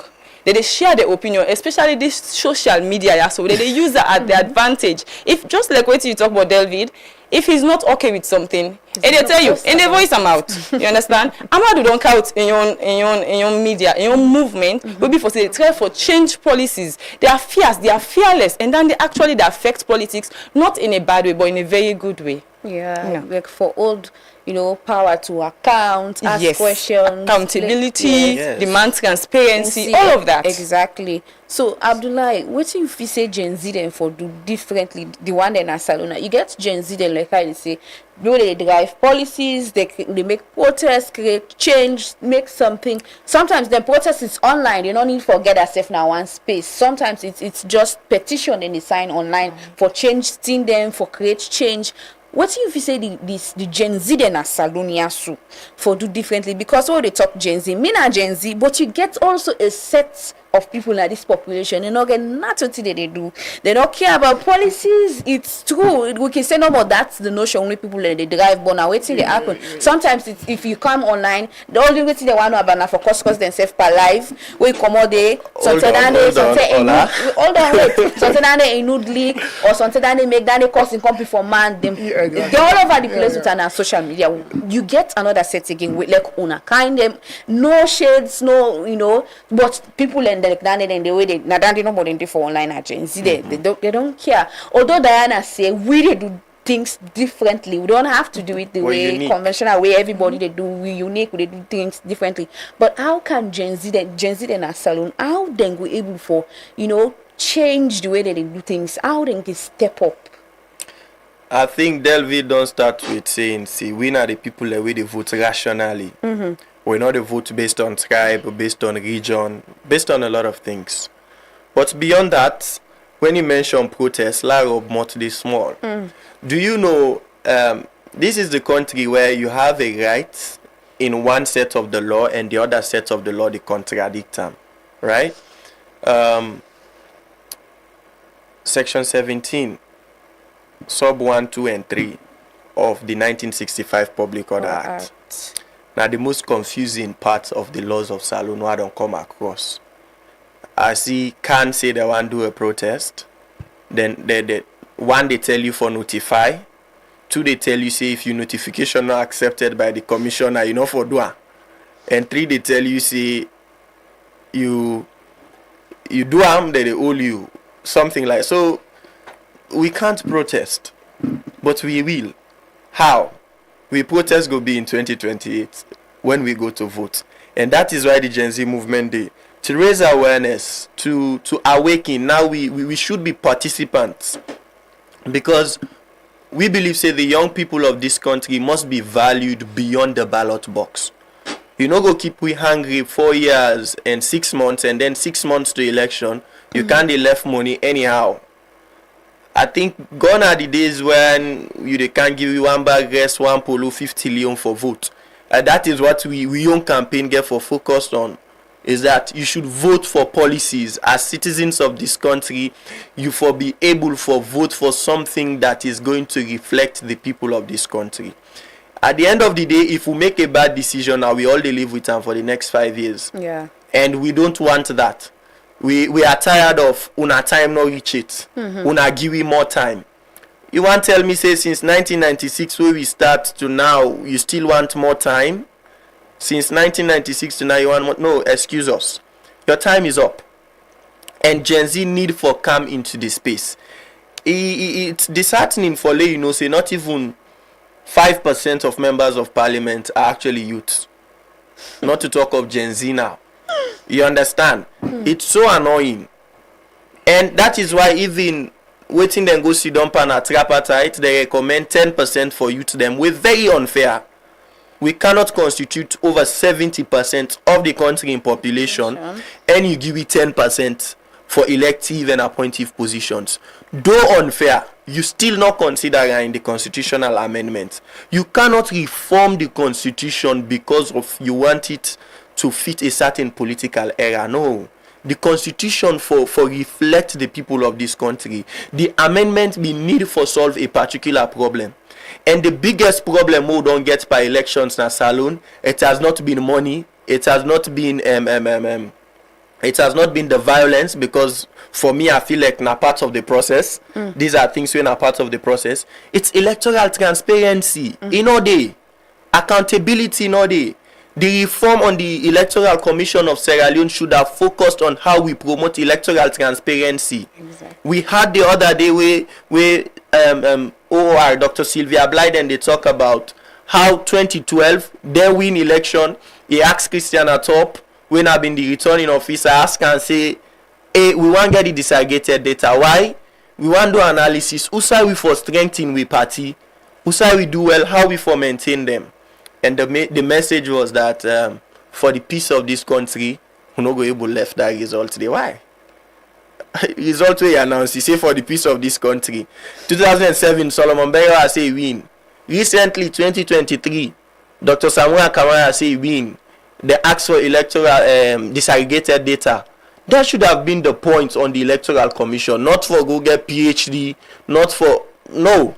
When there would have been transparency. It just people where you go college, where they can graduate. By the way, congratulations, you they can graduate. I'm happy. Waiting the show. Now you transcript. They give you waiting make you arrive at Division 1. Waiting make you arrive at Division 2. Yeah, now then they say you arrive at 56%, but waiting make you arrive at 56%. They don't produce it for you. So electoral transparency should have been the cry for both SLPP and APC, so that tomorrow when they announce say APC or SLPP win, it should have been with facts.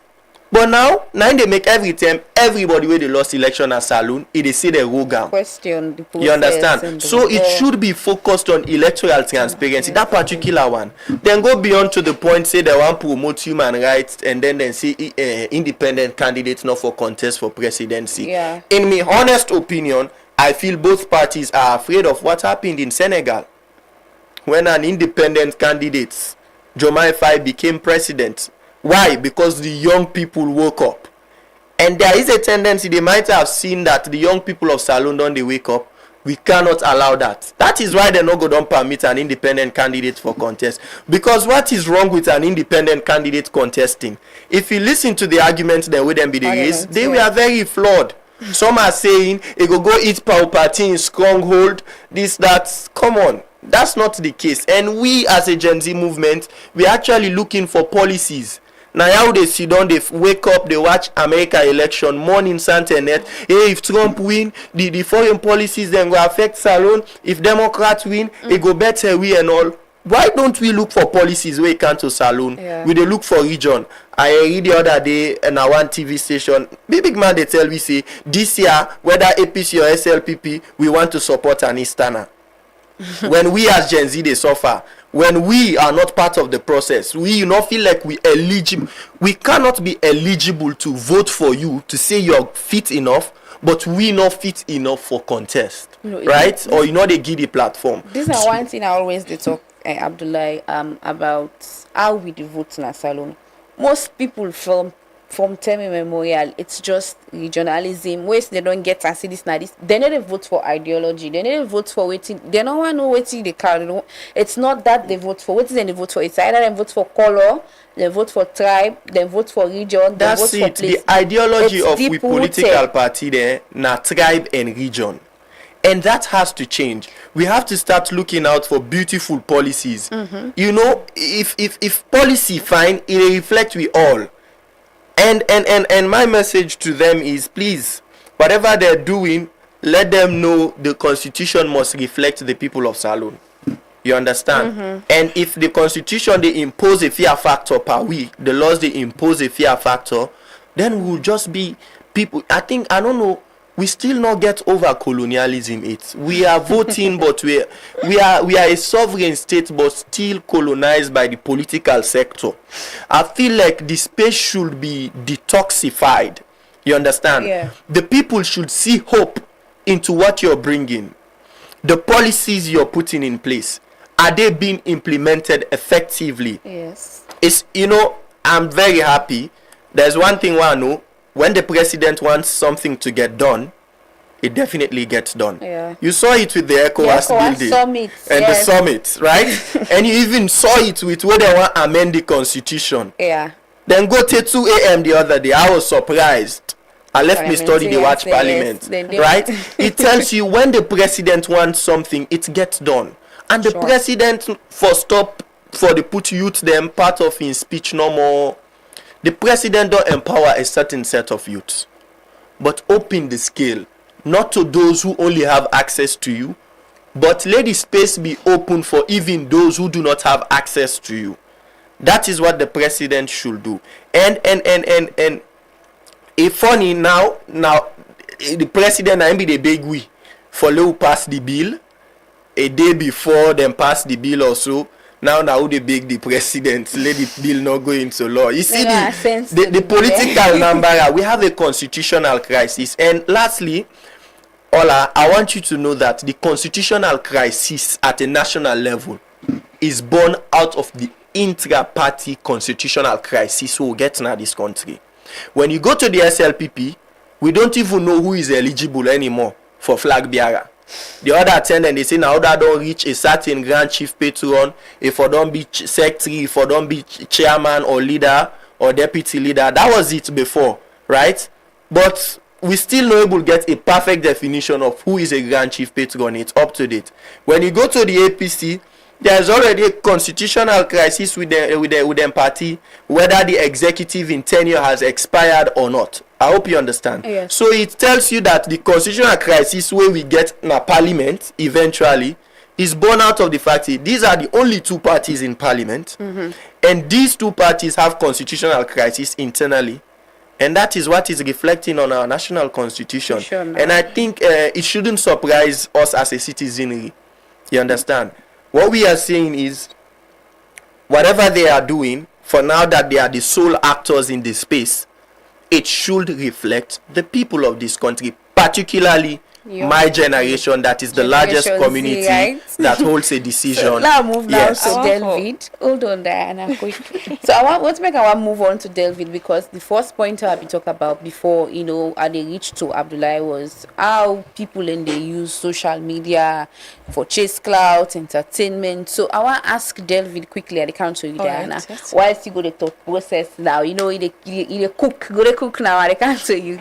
So Delvid, how, you know, Gen Z then go use social media as a tool for accountability, transparency, like with this Abdullah talk about electoral transparency, and other people ask the relevant questions, the necessary questions, hold power to account. How Gen Z then go make use of social media as a tool for change rather than just entertainment, rather than just chasing clout? Okay, so first of all, I need to set something straight, because now I feel like now a perception where most young people like me get. So just because I post about politics and I get to say on waiting that happen at the country, no mean say a swaggerless or mean a old pa, I make like grandpa, because normally I say that basic. Yes, that's what they do. Yeah. And most ladies themselves, especially like man, the way they young, you're not attractive. Yeah, you are not attractive at all. So with that being said, in around October, when we decide for launch a massive online campaign against Kush. That was after I visit the Waterloo for the first time, and I was so traumatized and emotional about what I saw. We began for launch a massive campaign against Kush. On social media, and it was so big that at the end of the day, it's forced policymakers and the government for look into the substance abuse, because we get for post pictures them, sad pictures them about what we see. So I feel like young people on social media for be emphatic about what they post, and it's okay for being the moment and keeping touch with drama and the trends, but also, the more you speak about a particular issue that happen in a community, the more there is a high chance for government address them. So yeah, that's it. So I just want young people for be emphatic about what they post on social media. Not all drama and cause. And also you write actually where you talk say most young people not interested, especially with ladies them, for instance. Most ladies they're more concerned about Brazilian getting a new iPhone and all, and they work so at all, because at the end of the day we are all living in this country waiting they happen for be of key interest to you. Yes. Whatever decision parliamentarians then they take, they affect each of your lives. And yeah, like me so today, why be the post for politics, mommy they disturb me, put more spam politics, blah, blah, blah. And I'm like, if I vote for, I don't forget say on waiting happen in my country. I mean it's my right. I mean right for talk about the economy, because at the end of the day I have for buy bread, I have for buy data. Data on waiting the apple, especially data is very important. On waiting the apple now. Go touch we all at the end of the day. Yes. So yeah, that's it. David said, especially the ladies then with Brazilian iPhone. Well, una say about its games online. It's not an online game. No, but we football. We make more interested in waiting to happen now we country than una. Hey, there's Diana here. I want to debunk you here and now, but I get more important issue than for address. Let me go back to that question that I want to talk about. That same question we asked Amadou, but Abdullah, you don't know twice. Abdullah, I apologize. All right. So I want to talk about that, but I mean, we don't get more. I don't forget about that. Okay, it was. So now I'll go back to Delvid. From then maybe I'll come back to Yaso. Delvid, you ask him about social media influencing how young people then go use social media for influence politics. And don't talk about the giving end. Say social media in two ways. They can. We get the giving end, we get the receiving end. Like address this side a little. Now some people blunt grumble, but thank God today I get the perfect opportunity for put them out here. You know why make Delvid? You know why people them tend for post, young people they tend for post more about them play there, more about man and woman business, palava, kalu thing there. You know why that they happen? Now because now waiting we want for receive, now waiting we they interact with. And remember say young people, the one way they put out videos out there, interested in getting them views, interactions, and so most times they go be interested, they go on for post something we go give them views, something we go make people they interact with them, post something interesting. But if you see a mistake post about politics, if you see a mistake post about anything where they make somebody think, any mind intriguing something, oh my dear, now only few people you go see come on board for actually interact with your post, So now they prevent a lot of people for put out educative something. We get a lot of, Nafi, I tell you, we get a lot of young people, we're so creative, we're so intelligent, they mind them very, very beautiful, but they're afraid for go out there to the public or the internet and the media and go voice out or start a channel, start a page or something, because the people are not interested. Now I'm talking to Gen Zs. Gen Zs are not interested. When they talk about the good side, when they talk about the disadvantage, Amadu don't put pressure upon the government and other things, yes. But still we also get for throw light by waiting we self they do. So if we're not interested in receiving them kind of thing, then how people then go put some out there. Now again, your question we ask now that how we go able for influence, how we go able for influence policies through social media. The biggest tool right now, not just in Sierra Leone, but all over the world right now, that's social media. So in fact, even not just now, remember yesterday we will get I don't want to go too much into this, but we will get Adebayo, right? Immediately Adebayo drop voice message. Now WhatsApp together with circulate, TikTok not be too popular. Immediately in drop voice message where people they listen and they push a lot of people in today for go out and street protest, do a lot of things. Social media, yes.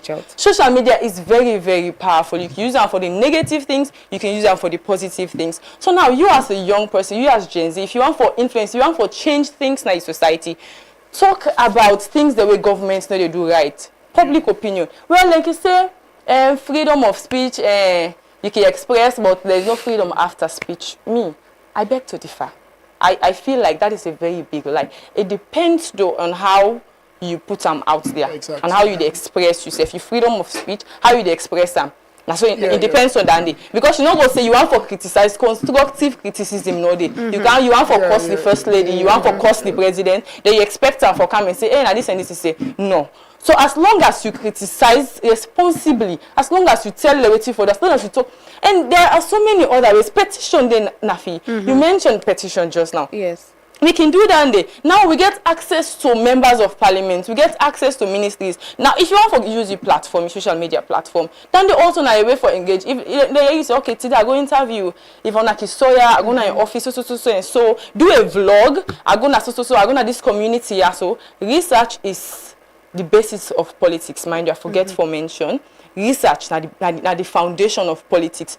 Go to communities. Now this community has no get water, this community no get road, blah blah blah. You document and you put on a social media and see if government no go listen to you. You understand? Talk about things. Talk about how now for benefit, because any kind way, no matter what, any decision with government can get for affect you as a young person. So for that it's right for influence, and that's the only way you go able to use that at your advantage. So yes, social media now a very powerful tool right now in politics.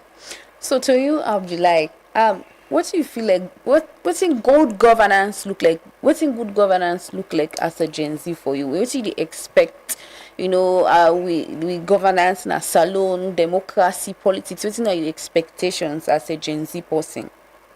I expect governance to be okay. Like I be the talk just now, right? It say if I document things, post them, let government do something about it. We've posted New Harvest Primary School for the last 2 to 3 weeks now. No, almost a month, right? Nobody, unless we na the secretariat, what we they put together for raise, we're planning to go with a first set of 100 bags of cement. What we they put together with, we have good people into we. That's not it. The reality is the fact in a salon, we don't mistake government expenditure for political expenditure. The government currently, they only spend na a side where they feel like, see, this is gonna bring me votes. That's the same thing the opposition is doing, right? So don't mistake the waiting the happen other side for salon. You understand? The actual reality, we not able to distinguish between we party expenditure with the government expenditure. When a party is in power, it tends to fuse those two expenditures for be the same thing for lay a bring vote to them party instead of even for lay reflect the people of Salone. So to that side, people are doing research. China Momo, they do so well. And they post things them. For how long? These things then they know they make them. You understand? So that's where I always they call on presidential will. Because then they even beat political will, not just the machinery. But when the president is willing, every other person who wants to please the president, they do. So for me, governance in this country, it has to reflect the people. If government sweet, now the people go tell. If government sour, now the people go tell. That is what I feel it should be. It should be a place where there is freedom, there is equality, there is room for transparency, there is room for accountability, because it's 8 years down the line for quality education. For me, I feel like it is mainly focused on secondary school and tertiary level. Catch them young, yeah? Yes. Now the primary school, and that particular school, Nafi, you might have seen it. You don't want anybody to school in that place. Wow. But the humanitarian nature of Salone people, it sometimes crazy for deal with. Now, yeah, the things what we the cha-cha case for, I don't feel like it that impactful on a global scale. You understand? On a national scale, we are not nationalists in nature. Look, where no hate to Locoman, but the support where Locoman gets because of your girlfriend parts, you know, it's unimaginable. That they see like Salone, they really like this country. You understand? But then when it came to supporting this particular school where they suffer, we've not seen these humanitarians. Where are they? Where are they? Or they did it just for the clout? Because Locoman fame, they say, oh, this Nabari na help Locoman. That's basically it. So we are not an impact-oriented nation so far. We are more clout chasing. And that they affect Gen Z and the media currently. That's one of the things that they affect we. Instead of creating an impact, we are much more focused on chasing clout. Let me take you to two people. I want to celebrate them today. Do you know why? Because people in Salone, they amplify with something bad about Gen Z, but they know they amplify with something good. Right? The most beautiful costume that we've ever seen in the history of Salone Papa Gentry na Lacheve use am pa Miss Supranatural. It's the most beautiful costume in the history of Salone Papa Gentry for me. Yeah. So far I've seen, right? And since Gen Z entered the pageantry game, it's nothing. It's not the same thing, right? Look at what Mariam did. Her speech so beautifully embody we nation. He embody. You know what he mean? You think say Mariam Glady for go talk about Kush na national stage? No, or na international? No. But then we could not protect the borders until Kush take away your childhood best friend. Sure. So we must be able to celebrate these people who can tell us their realities, tell us our realities. So who da go see Lacheve in costume and not feel for can Salone, for can do tourism? When you see it, you see a beautiful place, a green society, until you can't down when they meet plastic there all over the place and all. Now you see they post, let people left for dirty gutter, toilet na gutter. When we end up, people and begin do content. They do video, they use the sound. That's not the case. People even they criticize him back. Yes, then they criticize him. His desire is for Lewi stop. Lewi self-help for tell people for stop. He's doing a citizen civic responsibility. But they make content out of her. We they laugh and we they provoke her, we they say they overdo. Is that overdoing? But they know they ever tell very dark man say they overdo. Rather than they celebrate very dark man. And that is very bad. Very, very bad. You cannot cry your nationals and then celebrate the foreign people just like that. Because then in Nigeria, you get complex over them. Now that same foreign complex we don't get now. We not like we safe. It is similar like Fulaman, it is similar like Timini man, Mende man. It's so uncalled for. You understand? Now that don't transcend with national politics, and we have to go beyond that. Yeah, when we post school for logo bila, I know how many students then go benefit. Where in can that porto for don't pass then go get that mod back and can bill. Before that, then begin do content with anti-youth and MRC. That woman done the post for 2 years. All she needs is help. Support. Help them. Let them build the school. Let it continue for do it like. If it's ever teaching a salon easy. No, easy. Now petty money then they pay them. But she is passionate about it. Just give her a conducive classroom. Yeah, because we call on Sierra Leoneans. Go to our page, let you see the school. Let you see if you want, let you come in Sierra Leonean. Land at that place.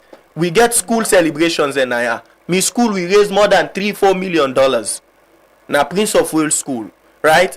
Annie Walsh, other schools, they raise millions of dollars now fee, right? To say that's how much they love their schools as alumni. How much is it to love Salone? If we can love with school them for let them develop that way, you see how both schools don't transform. You see how Prince of Wales and other schools now Freetown don't transform. If we love Salone that same way, that's the same way Salone they transform, because government cannot do it all. Besides, we don't reach now a point where we for don't zero say this, we don't know say government no able do and look do and for we self. Let we help the next generation. There could be a president learning from that place. Just imagine, say you be born at Tikonko, you dey attend school na that place dey. Now that kind of same environment. So with priorities, we have misplaced priorities now this country. What's the school in name? And who's that school in name? Ede Lembema 2, Bo District, na Tikonko Chiefdom, right? Na New Harvest Primary School. And there, if you see them quiz where they do, they did quiz and then post on TikTok. Very smart pupils. But we do not support what we actually need for support. And when then they talk about Kush, you understand? I don't want to blame Gen Z for Kush to certain, in fact, to the maximum extent. I want to do 80-20. 80 goes to the government, 20 goes to we the Gen Z and the citizens generally. Why? Because why? Some of the citizens know who that they sell Kush, they're not the prosecutor, they're not the point and let them go arrest them. You understand? Some Gen Z there, they're so you go don't see say Kush don't damage other person. They're so naive, so ignorant or negligent, if I can use that word, for still go take Kush. So you have to blame them because sometimes you get for choose yourself, right? But then my question is, how did Kush come into this country?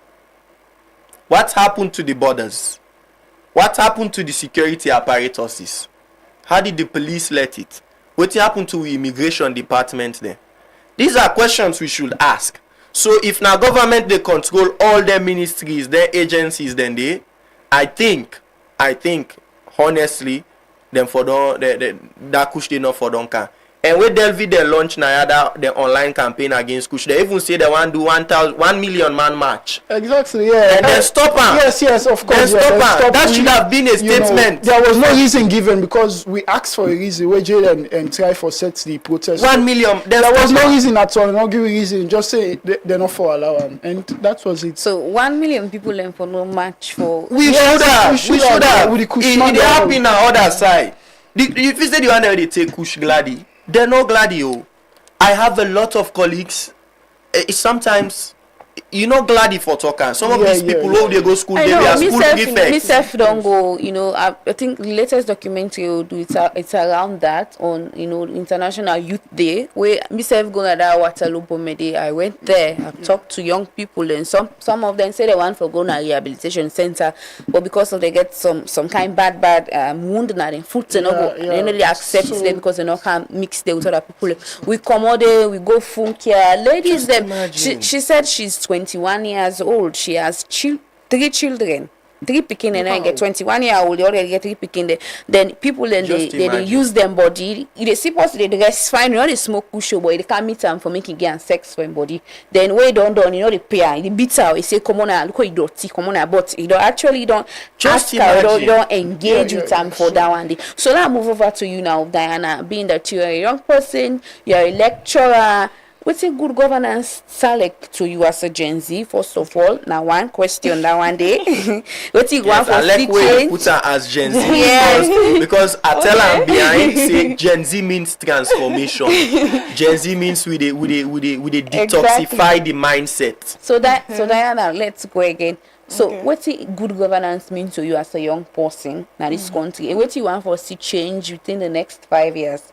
Then also, when you conclude now, after you don't answer the question in there, how do you feel like them for involve or include democracy, politics, governance, now the education system, not to ask students the normal, they teach them till they why not cut across from junior secondary school or primary school, teach beginning. Now I want to make you end with when you give you submission. Wow. You know what I like about the question? And the fact that you ask me question, like I go ask me begin the question. Again, one. So I don't answer the one, I go back to you. Now, for the other two way you be saying. So for me, I come off from this angle. I come off from the teacher perspective first of all. Yeah. So good governance. In fact, government governance first of all. For me, good governance now where the government. They satisfy, they play in your part of the social contract theory. You understand? So there are three things. That's like from the human rights perspective. There are three things. Government gets three important roles for play. One, for protect rights, for promote, for fulfill. So we don't say freedom of speech, blah, blah, blah. I forget this, I get rights to this, rights to education, rights to health. All of that, I don't classify now. Inside them, three things they ask for protect, respect, and for fulfill.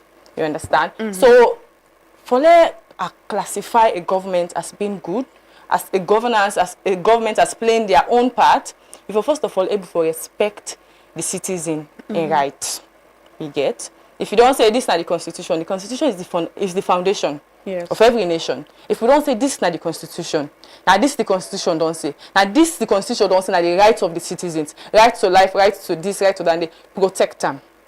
Now one important aspect of good governance, not to just because most times when people talk about governance, good governance, you talk about financial side, economic side, for growth development side, but a very important aspect now for protect the rights of the citizens. Another aspect is for fulfill, which is the most important part now for me. For fulfill. What do you fulfill? The other right, then the positive rights of the citizens. Also one are the positive rights of the citizens. Rights to education, rights to health. Tell me how you want to tell the people and say, or how you want to tell, even when you go international, how you want to talk for say, you dey work na your country as a government, you dey work na your country, if you able to fulfill the rights to education, the rights to health, the rights to development, all of them thing and the environmental protection, all of them thing and if you able to fulfill them, how you want to say this government good, how you want to say you actually they play a role, the role where you for play, how you want for see actually fulfill your own part of the social contract theory. If you not protect, promote, and respect the rights in there. So for me, I don't classify under the three things there. So if a good governance is one where they protect, where they promote, they respect, and they fulfill the rights of the citizens. And you ask about another thing, as next two yes. Yes, we'll take one for the change with Gen Z, them, their actions, and their contributions towards democracy, politics, and governance. Salon. Okay. So last say this, I will do a research one of a time, and according to the Afro Barometer, we can go through. I'm not going to go through right now. Sure. We can go through it later. It say in about 39 African countries. Now they didn't base the research and survey. In about 39 African countries, we be get they say 63% of the youth them talk for say they're interested in democracy they want. Remember, 63% in 39, and Sierra Leone is included in that. They say na democracy they want. What in this they try for tell you? They try for tell you for say Gen Z they actually want for be involved in the process. So for me, the word what they give to Gen Z is that if we don't make and say, well, we want democracy, we want for talk, we want for this, we want for impact, we want for influence policies, we want change, we want development. Most times you even see people like they say, work now there, work no dey, employment opportunities scarce, hard up the whole country, hard country, this country than dey. Maybe you go think I for say, well, because I hard up, because I angry. Let's forget about politics first, but politics not to me business right now. Right now, man, get it, I remember. Right now, I want work. Right now, I want job. Right now, I'm angry for. So politics not to me business. But you know, one way they solve that problem, now for actually take part, now for actually impact, now for actually voice out. So one message what they give out to Gen Z, not for withdraw. No withdraw from politics. Because whether or not you withdraw from politics, politics they affect you. Whether you get work, your job where you get, your employment opportunities, everything. Now politics they regulate and taxations, the politics they regulate everything we concern, we surrounding dandy.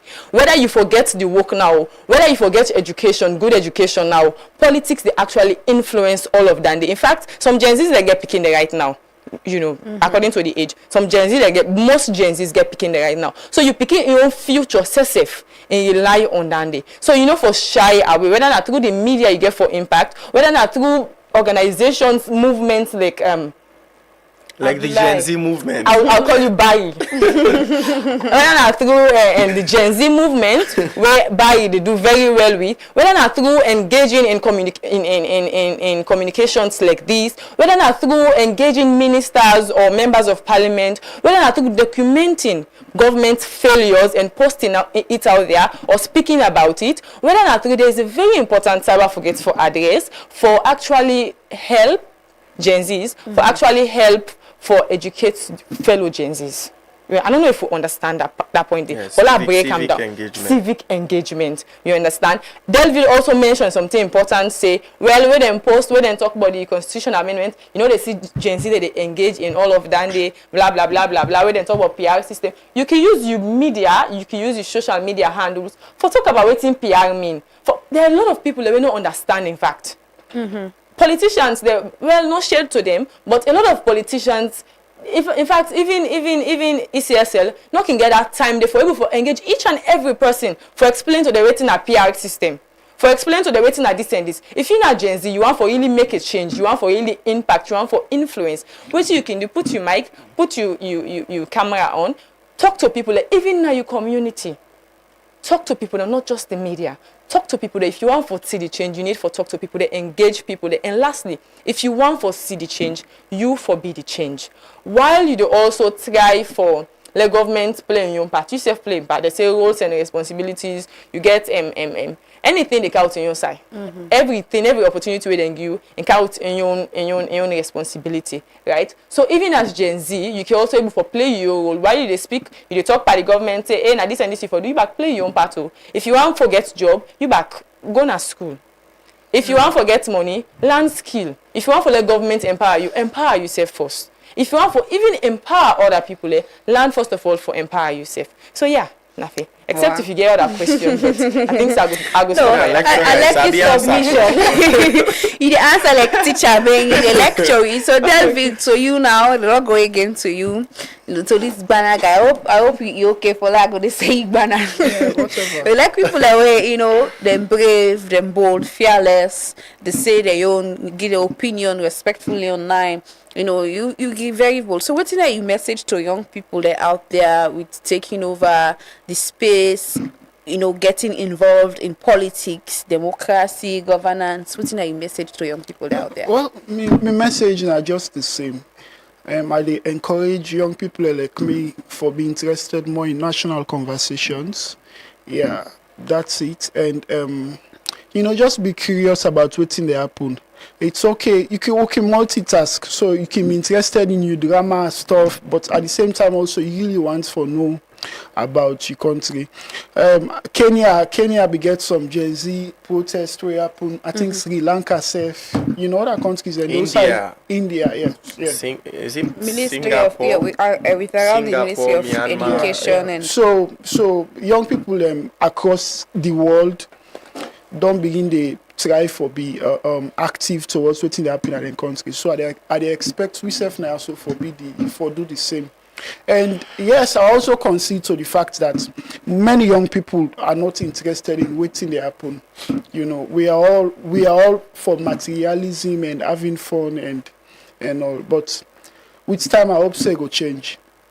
because we don't see a semblance, as I start earlier. I mean, in 2018, nearly we all vote for a third force. And we why I like we own brand of young people is the fact that we they think and we're ready for ask questions. We not feel by then generation they will come it will be the vote by tribe, region, and I think we totally different. And because of the fact that like society not care we for express yourself, most of who can get things there for somebody keep them inward. But until you try for communicate with, like I don't communicate with people the way normal, I not be the see there like that kind of people and the way they think or we get certain views. But when I sit down for talk, you realize say a lot of young people they think, you know. And when you talk about school, Mr. Barry, you know, like at all. Myself, I don't to blame young people in that way. You know, now there is a reason. I write something once. As I can always say, there is a reason why make unemployment is deliberate. Why make young people are not empowered much? Because the politicians that they take and say, if we are empowered and they think for ourselves, you know, that relevance they give them, you know, they ever happen. You know, but we are more like salary, so everybody go tell you now APC and SLPP because these two parties they don't build that system wherein we depend on them. You know, we get godfathers then at each of them parties there, so we maybe go they help you to fees and thing and they. So, but I feel like if young people become empowered and get what they do for themselves, you know, with time the political reliance they reduce. Yeah, everybody gets stuff. Yes, going on. and with godfathers, with people helping people, I think sometimes we have to be good people. Yeah. There is a person where they support you, devoid of a political party, even if you know your party. Yeah. I know that person, and there are lots of them. But I want to pay exception to that person. Like Tunis. Yeah. See the Tunis of SLPP in a parliament. I know someone he helped, but that person they now APC. He not look at him based on something. So he don't they support young people across the country somehow. So I think sometimes we need to celebrate certain people for certain at the end of the day, we all na Muslim there, we all na Sierra Leone and them. You know, we all are the same people. If you scratch we and the same blood, the same team air and how they breathe, we are just the same people, devoid of but politics. I also back Biwa end with the fact that I really get faith and belief in this new set of generation, like we own generation. I really get faith and belief, and most times I can ask if Salone really go change, but I believe say with we own set of young people there with time, you know, Salone go be better. Then also one more thing back, I remember something. Gen Z's them for take elections very seriously. Very. Because time they beat you. And so now if a party serves for 10 years, then you not do nothing. For example, you not do nothing. That's 10 years of your life wasted. Let me say, you know, and I can always say something back. It's sad being in Sierra Leone. You know why? It's the fact that a lot of Sierra Leoneans, they not get forever experience within good governance mean or development mean. Like I get one me brother where travel go Senegal and they call me and tell me say, hey, the place fine, oh, skyscraper, then the place clean and all. But imagine you being as a Sierra Leonean, you not get forever experience within mean forget like 1 week constant electricity. Or 24 hours water running through your pipes and all. It's really sad. Mr. So then I can lock now room at the boss cry no more. My ancestors there for just done. Then America then I can salon back. Return back na salon. But yeah, it's sad. It's really sad. It's sad. I think one of the things that way they mention is constantly being economic with the words or with the message. They don't mention a third first, right? If I want to be clear, I mean the third party that we can carry the shake tail, right? In 2007 we had one, PMDC. 2018 we had 2 or 3, no? Okay, NGC. We had NGC, we had C4C, we had ADP, right? But all of these eventually failed. Right? You know why? the bottom line now, because they only come to the people when it comes to politics. Oh, and then they can, when they don't hurt then at the particular party where then they break away. Yes, then they break away, then can like say, oh, we can vindicate una from a system you were part of. That is one thing where don't they fail. And any third force that can change Sierra Leone must start from scratch. You understand? Like enough for the all two, or better still, a third force of a generation will go there either of them parties then they with the right mindset. Yeah, make her add something. This is my own opinion. Just give me like a minute. This is my own personal opinion, right? Now my own view. Change that this country not get forever happen with these two traditional parties. You know why? The institutions of themselves not bad. I mean, the APC and SNPP are not bad in like the institution of itself not bad. But they get system who say as if you're not a politician where they emerge from there, you know for take decisions them on your own where they benefit the country. It's all about the party. We saw it back then when parliamentarians then grab and say parliament corrupt, and at the end of the day, then political party begins for censor them. So yeah, that's it. I mean, personal view, and I feel like it so gets for each point to say young people that need for come together, galvanize them. So you want to endorse the Gen Z movement? No. No, I don't call names, and you don't allow that. That name they don't come on now. We space. No, for endorse movement. I don't know it. I'm still it's a Gen Z movement. We are open party. But for me president, no, you just promise me no more. So you put me in charge of the treasury. Same he wants the same old system. I think he's just kidding. But that's for me, I feel like one of the ways we can actually change this country now for try how best we can educate people to choose Salone first. Exactly. Over party, over tribe, and personal pleasure. Then the second thing is stop parliamentary supremacy of one party. Yeah.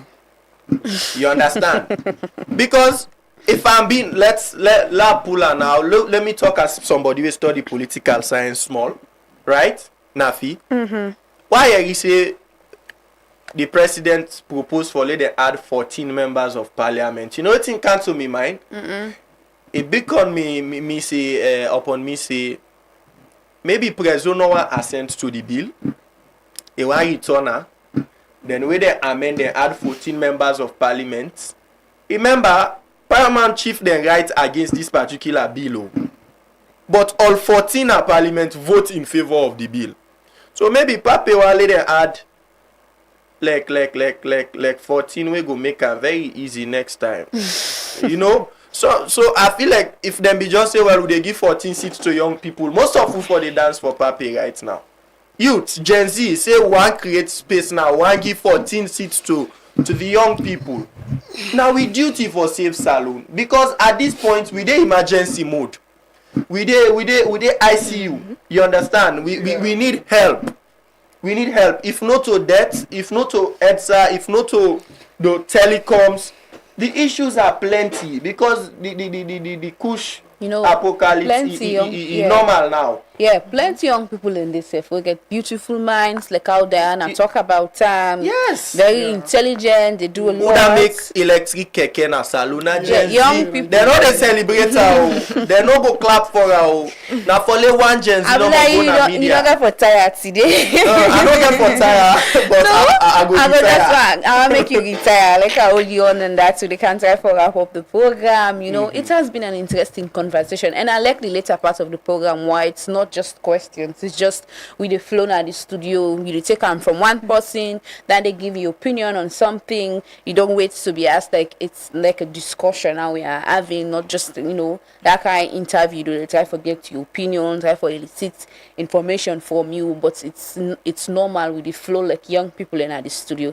It has been great having this 1 hour and some minutes conversation with Tuna. Thank you so much, Abdullah, by leader of the Gen Z movement. I hope so una go come from party. Thank you so much. I go vote for the Gen Z movement. So please, one last message to Sierra Leoneans, especially the young people and every other person.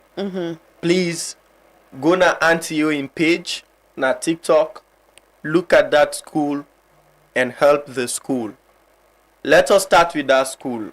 Just 6 classrooms is enough to make that village happy. Let us do whatever. If na cement, iron rod you get, you can call us. We're willing for take and day. For help the village, help the students there where they. There are many more kids who will grow up in that place. Let them not come meet that same structure there. Let them know what it means for land. Book sweet na the environment is start to. Exactly. So please, Sierra Leoneans, I am appealing. This is not about Abdoulaye Bari, not about the Gen Z movement. This is not a matter of Salone. Please do your level best. Let us support that school. And finally, please, whatever you can do to help Gen Z reporter who is sick, please do it. She's in the ICU. She needs your support. Forget all the drama. Teeth and tongue must jam. If he don't jam you, don't forget. Let we help her. She's also she's also a Sierra Leonean. I think one of the people that will be explaining the constitution amendment. She's doing extremely well. Let we not judge them by the small drama we don't get with people. At times, then they pinch you. You understand? At times, then they pinch you and reactionness. I can say Gen Z will they give back to back. So please support them, support the school, support Gen Z reporter. That's the best thing you would have done for Salone by choosing Salone. Thank you. Thumbs up. You don't do now, eh? Gen Z this year they take over. You know, it's been cool. I would say today not just the normal English, the big words. It's just like vibey, basic, cool. You know, the chill stuff. But I want to say again, plenty thank you to the Gen Z leader of the Gen Z movement, Abdoulaye Bari, for we don't take in 10 million day with I have to talk about politics, democracy, and governance.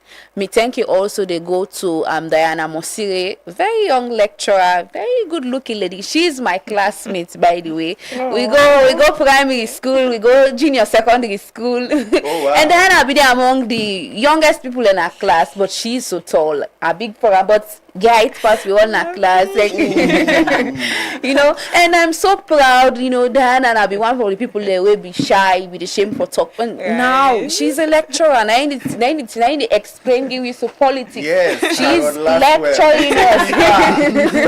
This is past last well step now, you know. Thank you very much, Diana, for we don't take you 10 today for come talk to people them about what young people can do, and also to the controversial Delvin Stanley Coker, an influencer, a writer. You know, I want to say plenty thank you to you for where you take you time today for joining at the morning devotion. This is not the Truth Morning Devotion where they come to you every other weekday from Monday to Friday on Truth Radio on 103.9 FM, and also with the stream live now with Facebook and also with YouTube channel at Truth Media. Also to we listeners them, the Truth Morning Devotion, you know, students them, I want to say plenty thank you to Una for Una don't deal with you from 6:30 to now. We love Una, plenty thank you to Una for the comments. Una also for them on YouTube, and don't forget Una. Have a wonderful and blessed day. We'll see Una back tomorrow. Me, Nanafisa Tola and Kadin, the co-host of the Truth Morning Devotion, on behalf of me and my co-host Amadou Lamrana Ba, and all the people that would day behind the camera. I want to say plenty thank you to Una, all the technical help. We don't give support to this program. Plenty thank you to Una. All I want to say bye-bye. We will see Una tomorrow. Wake up from your sleep, oh you lazy boy, and lend me your ear so me go sensitize. With microphone on me and I'll make you realize that is not the time to criticize. Wake up from your sleep and wear your khaki suit. Wash clean your foot, put on your Gideon boots. Hard work and courage you must salute.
This is Truth Radio 103.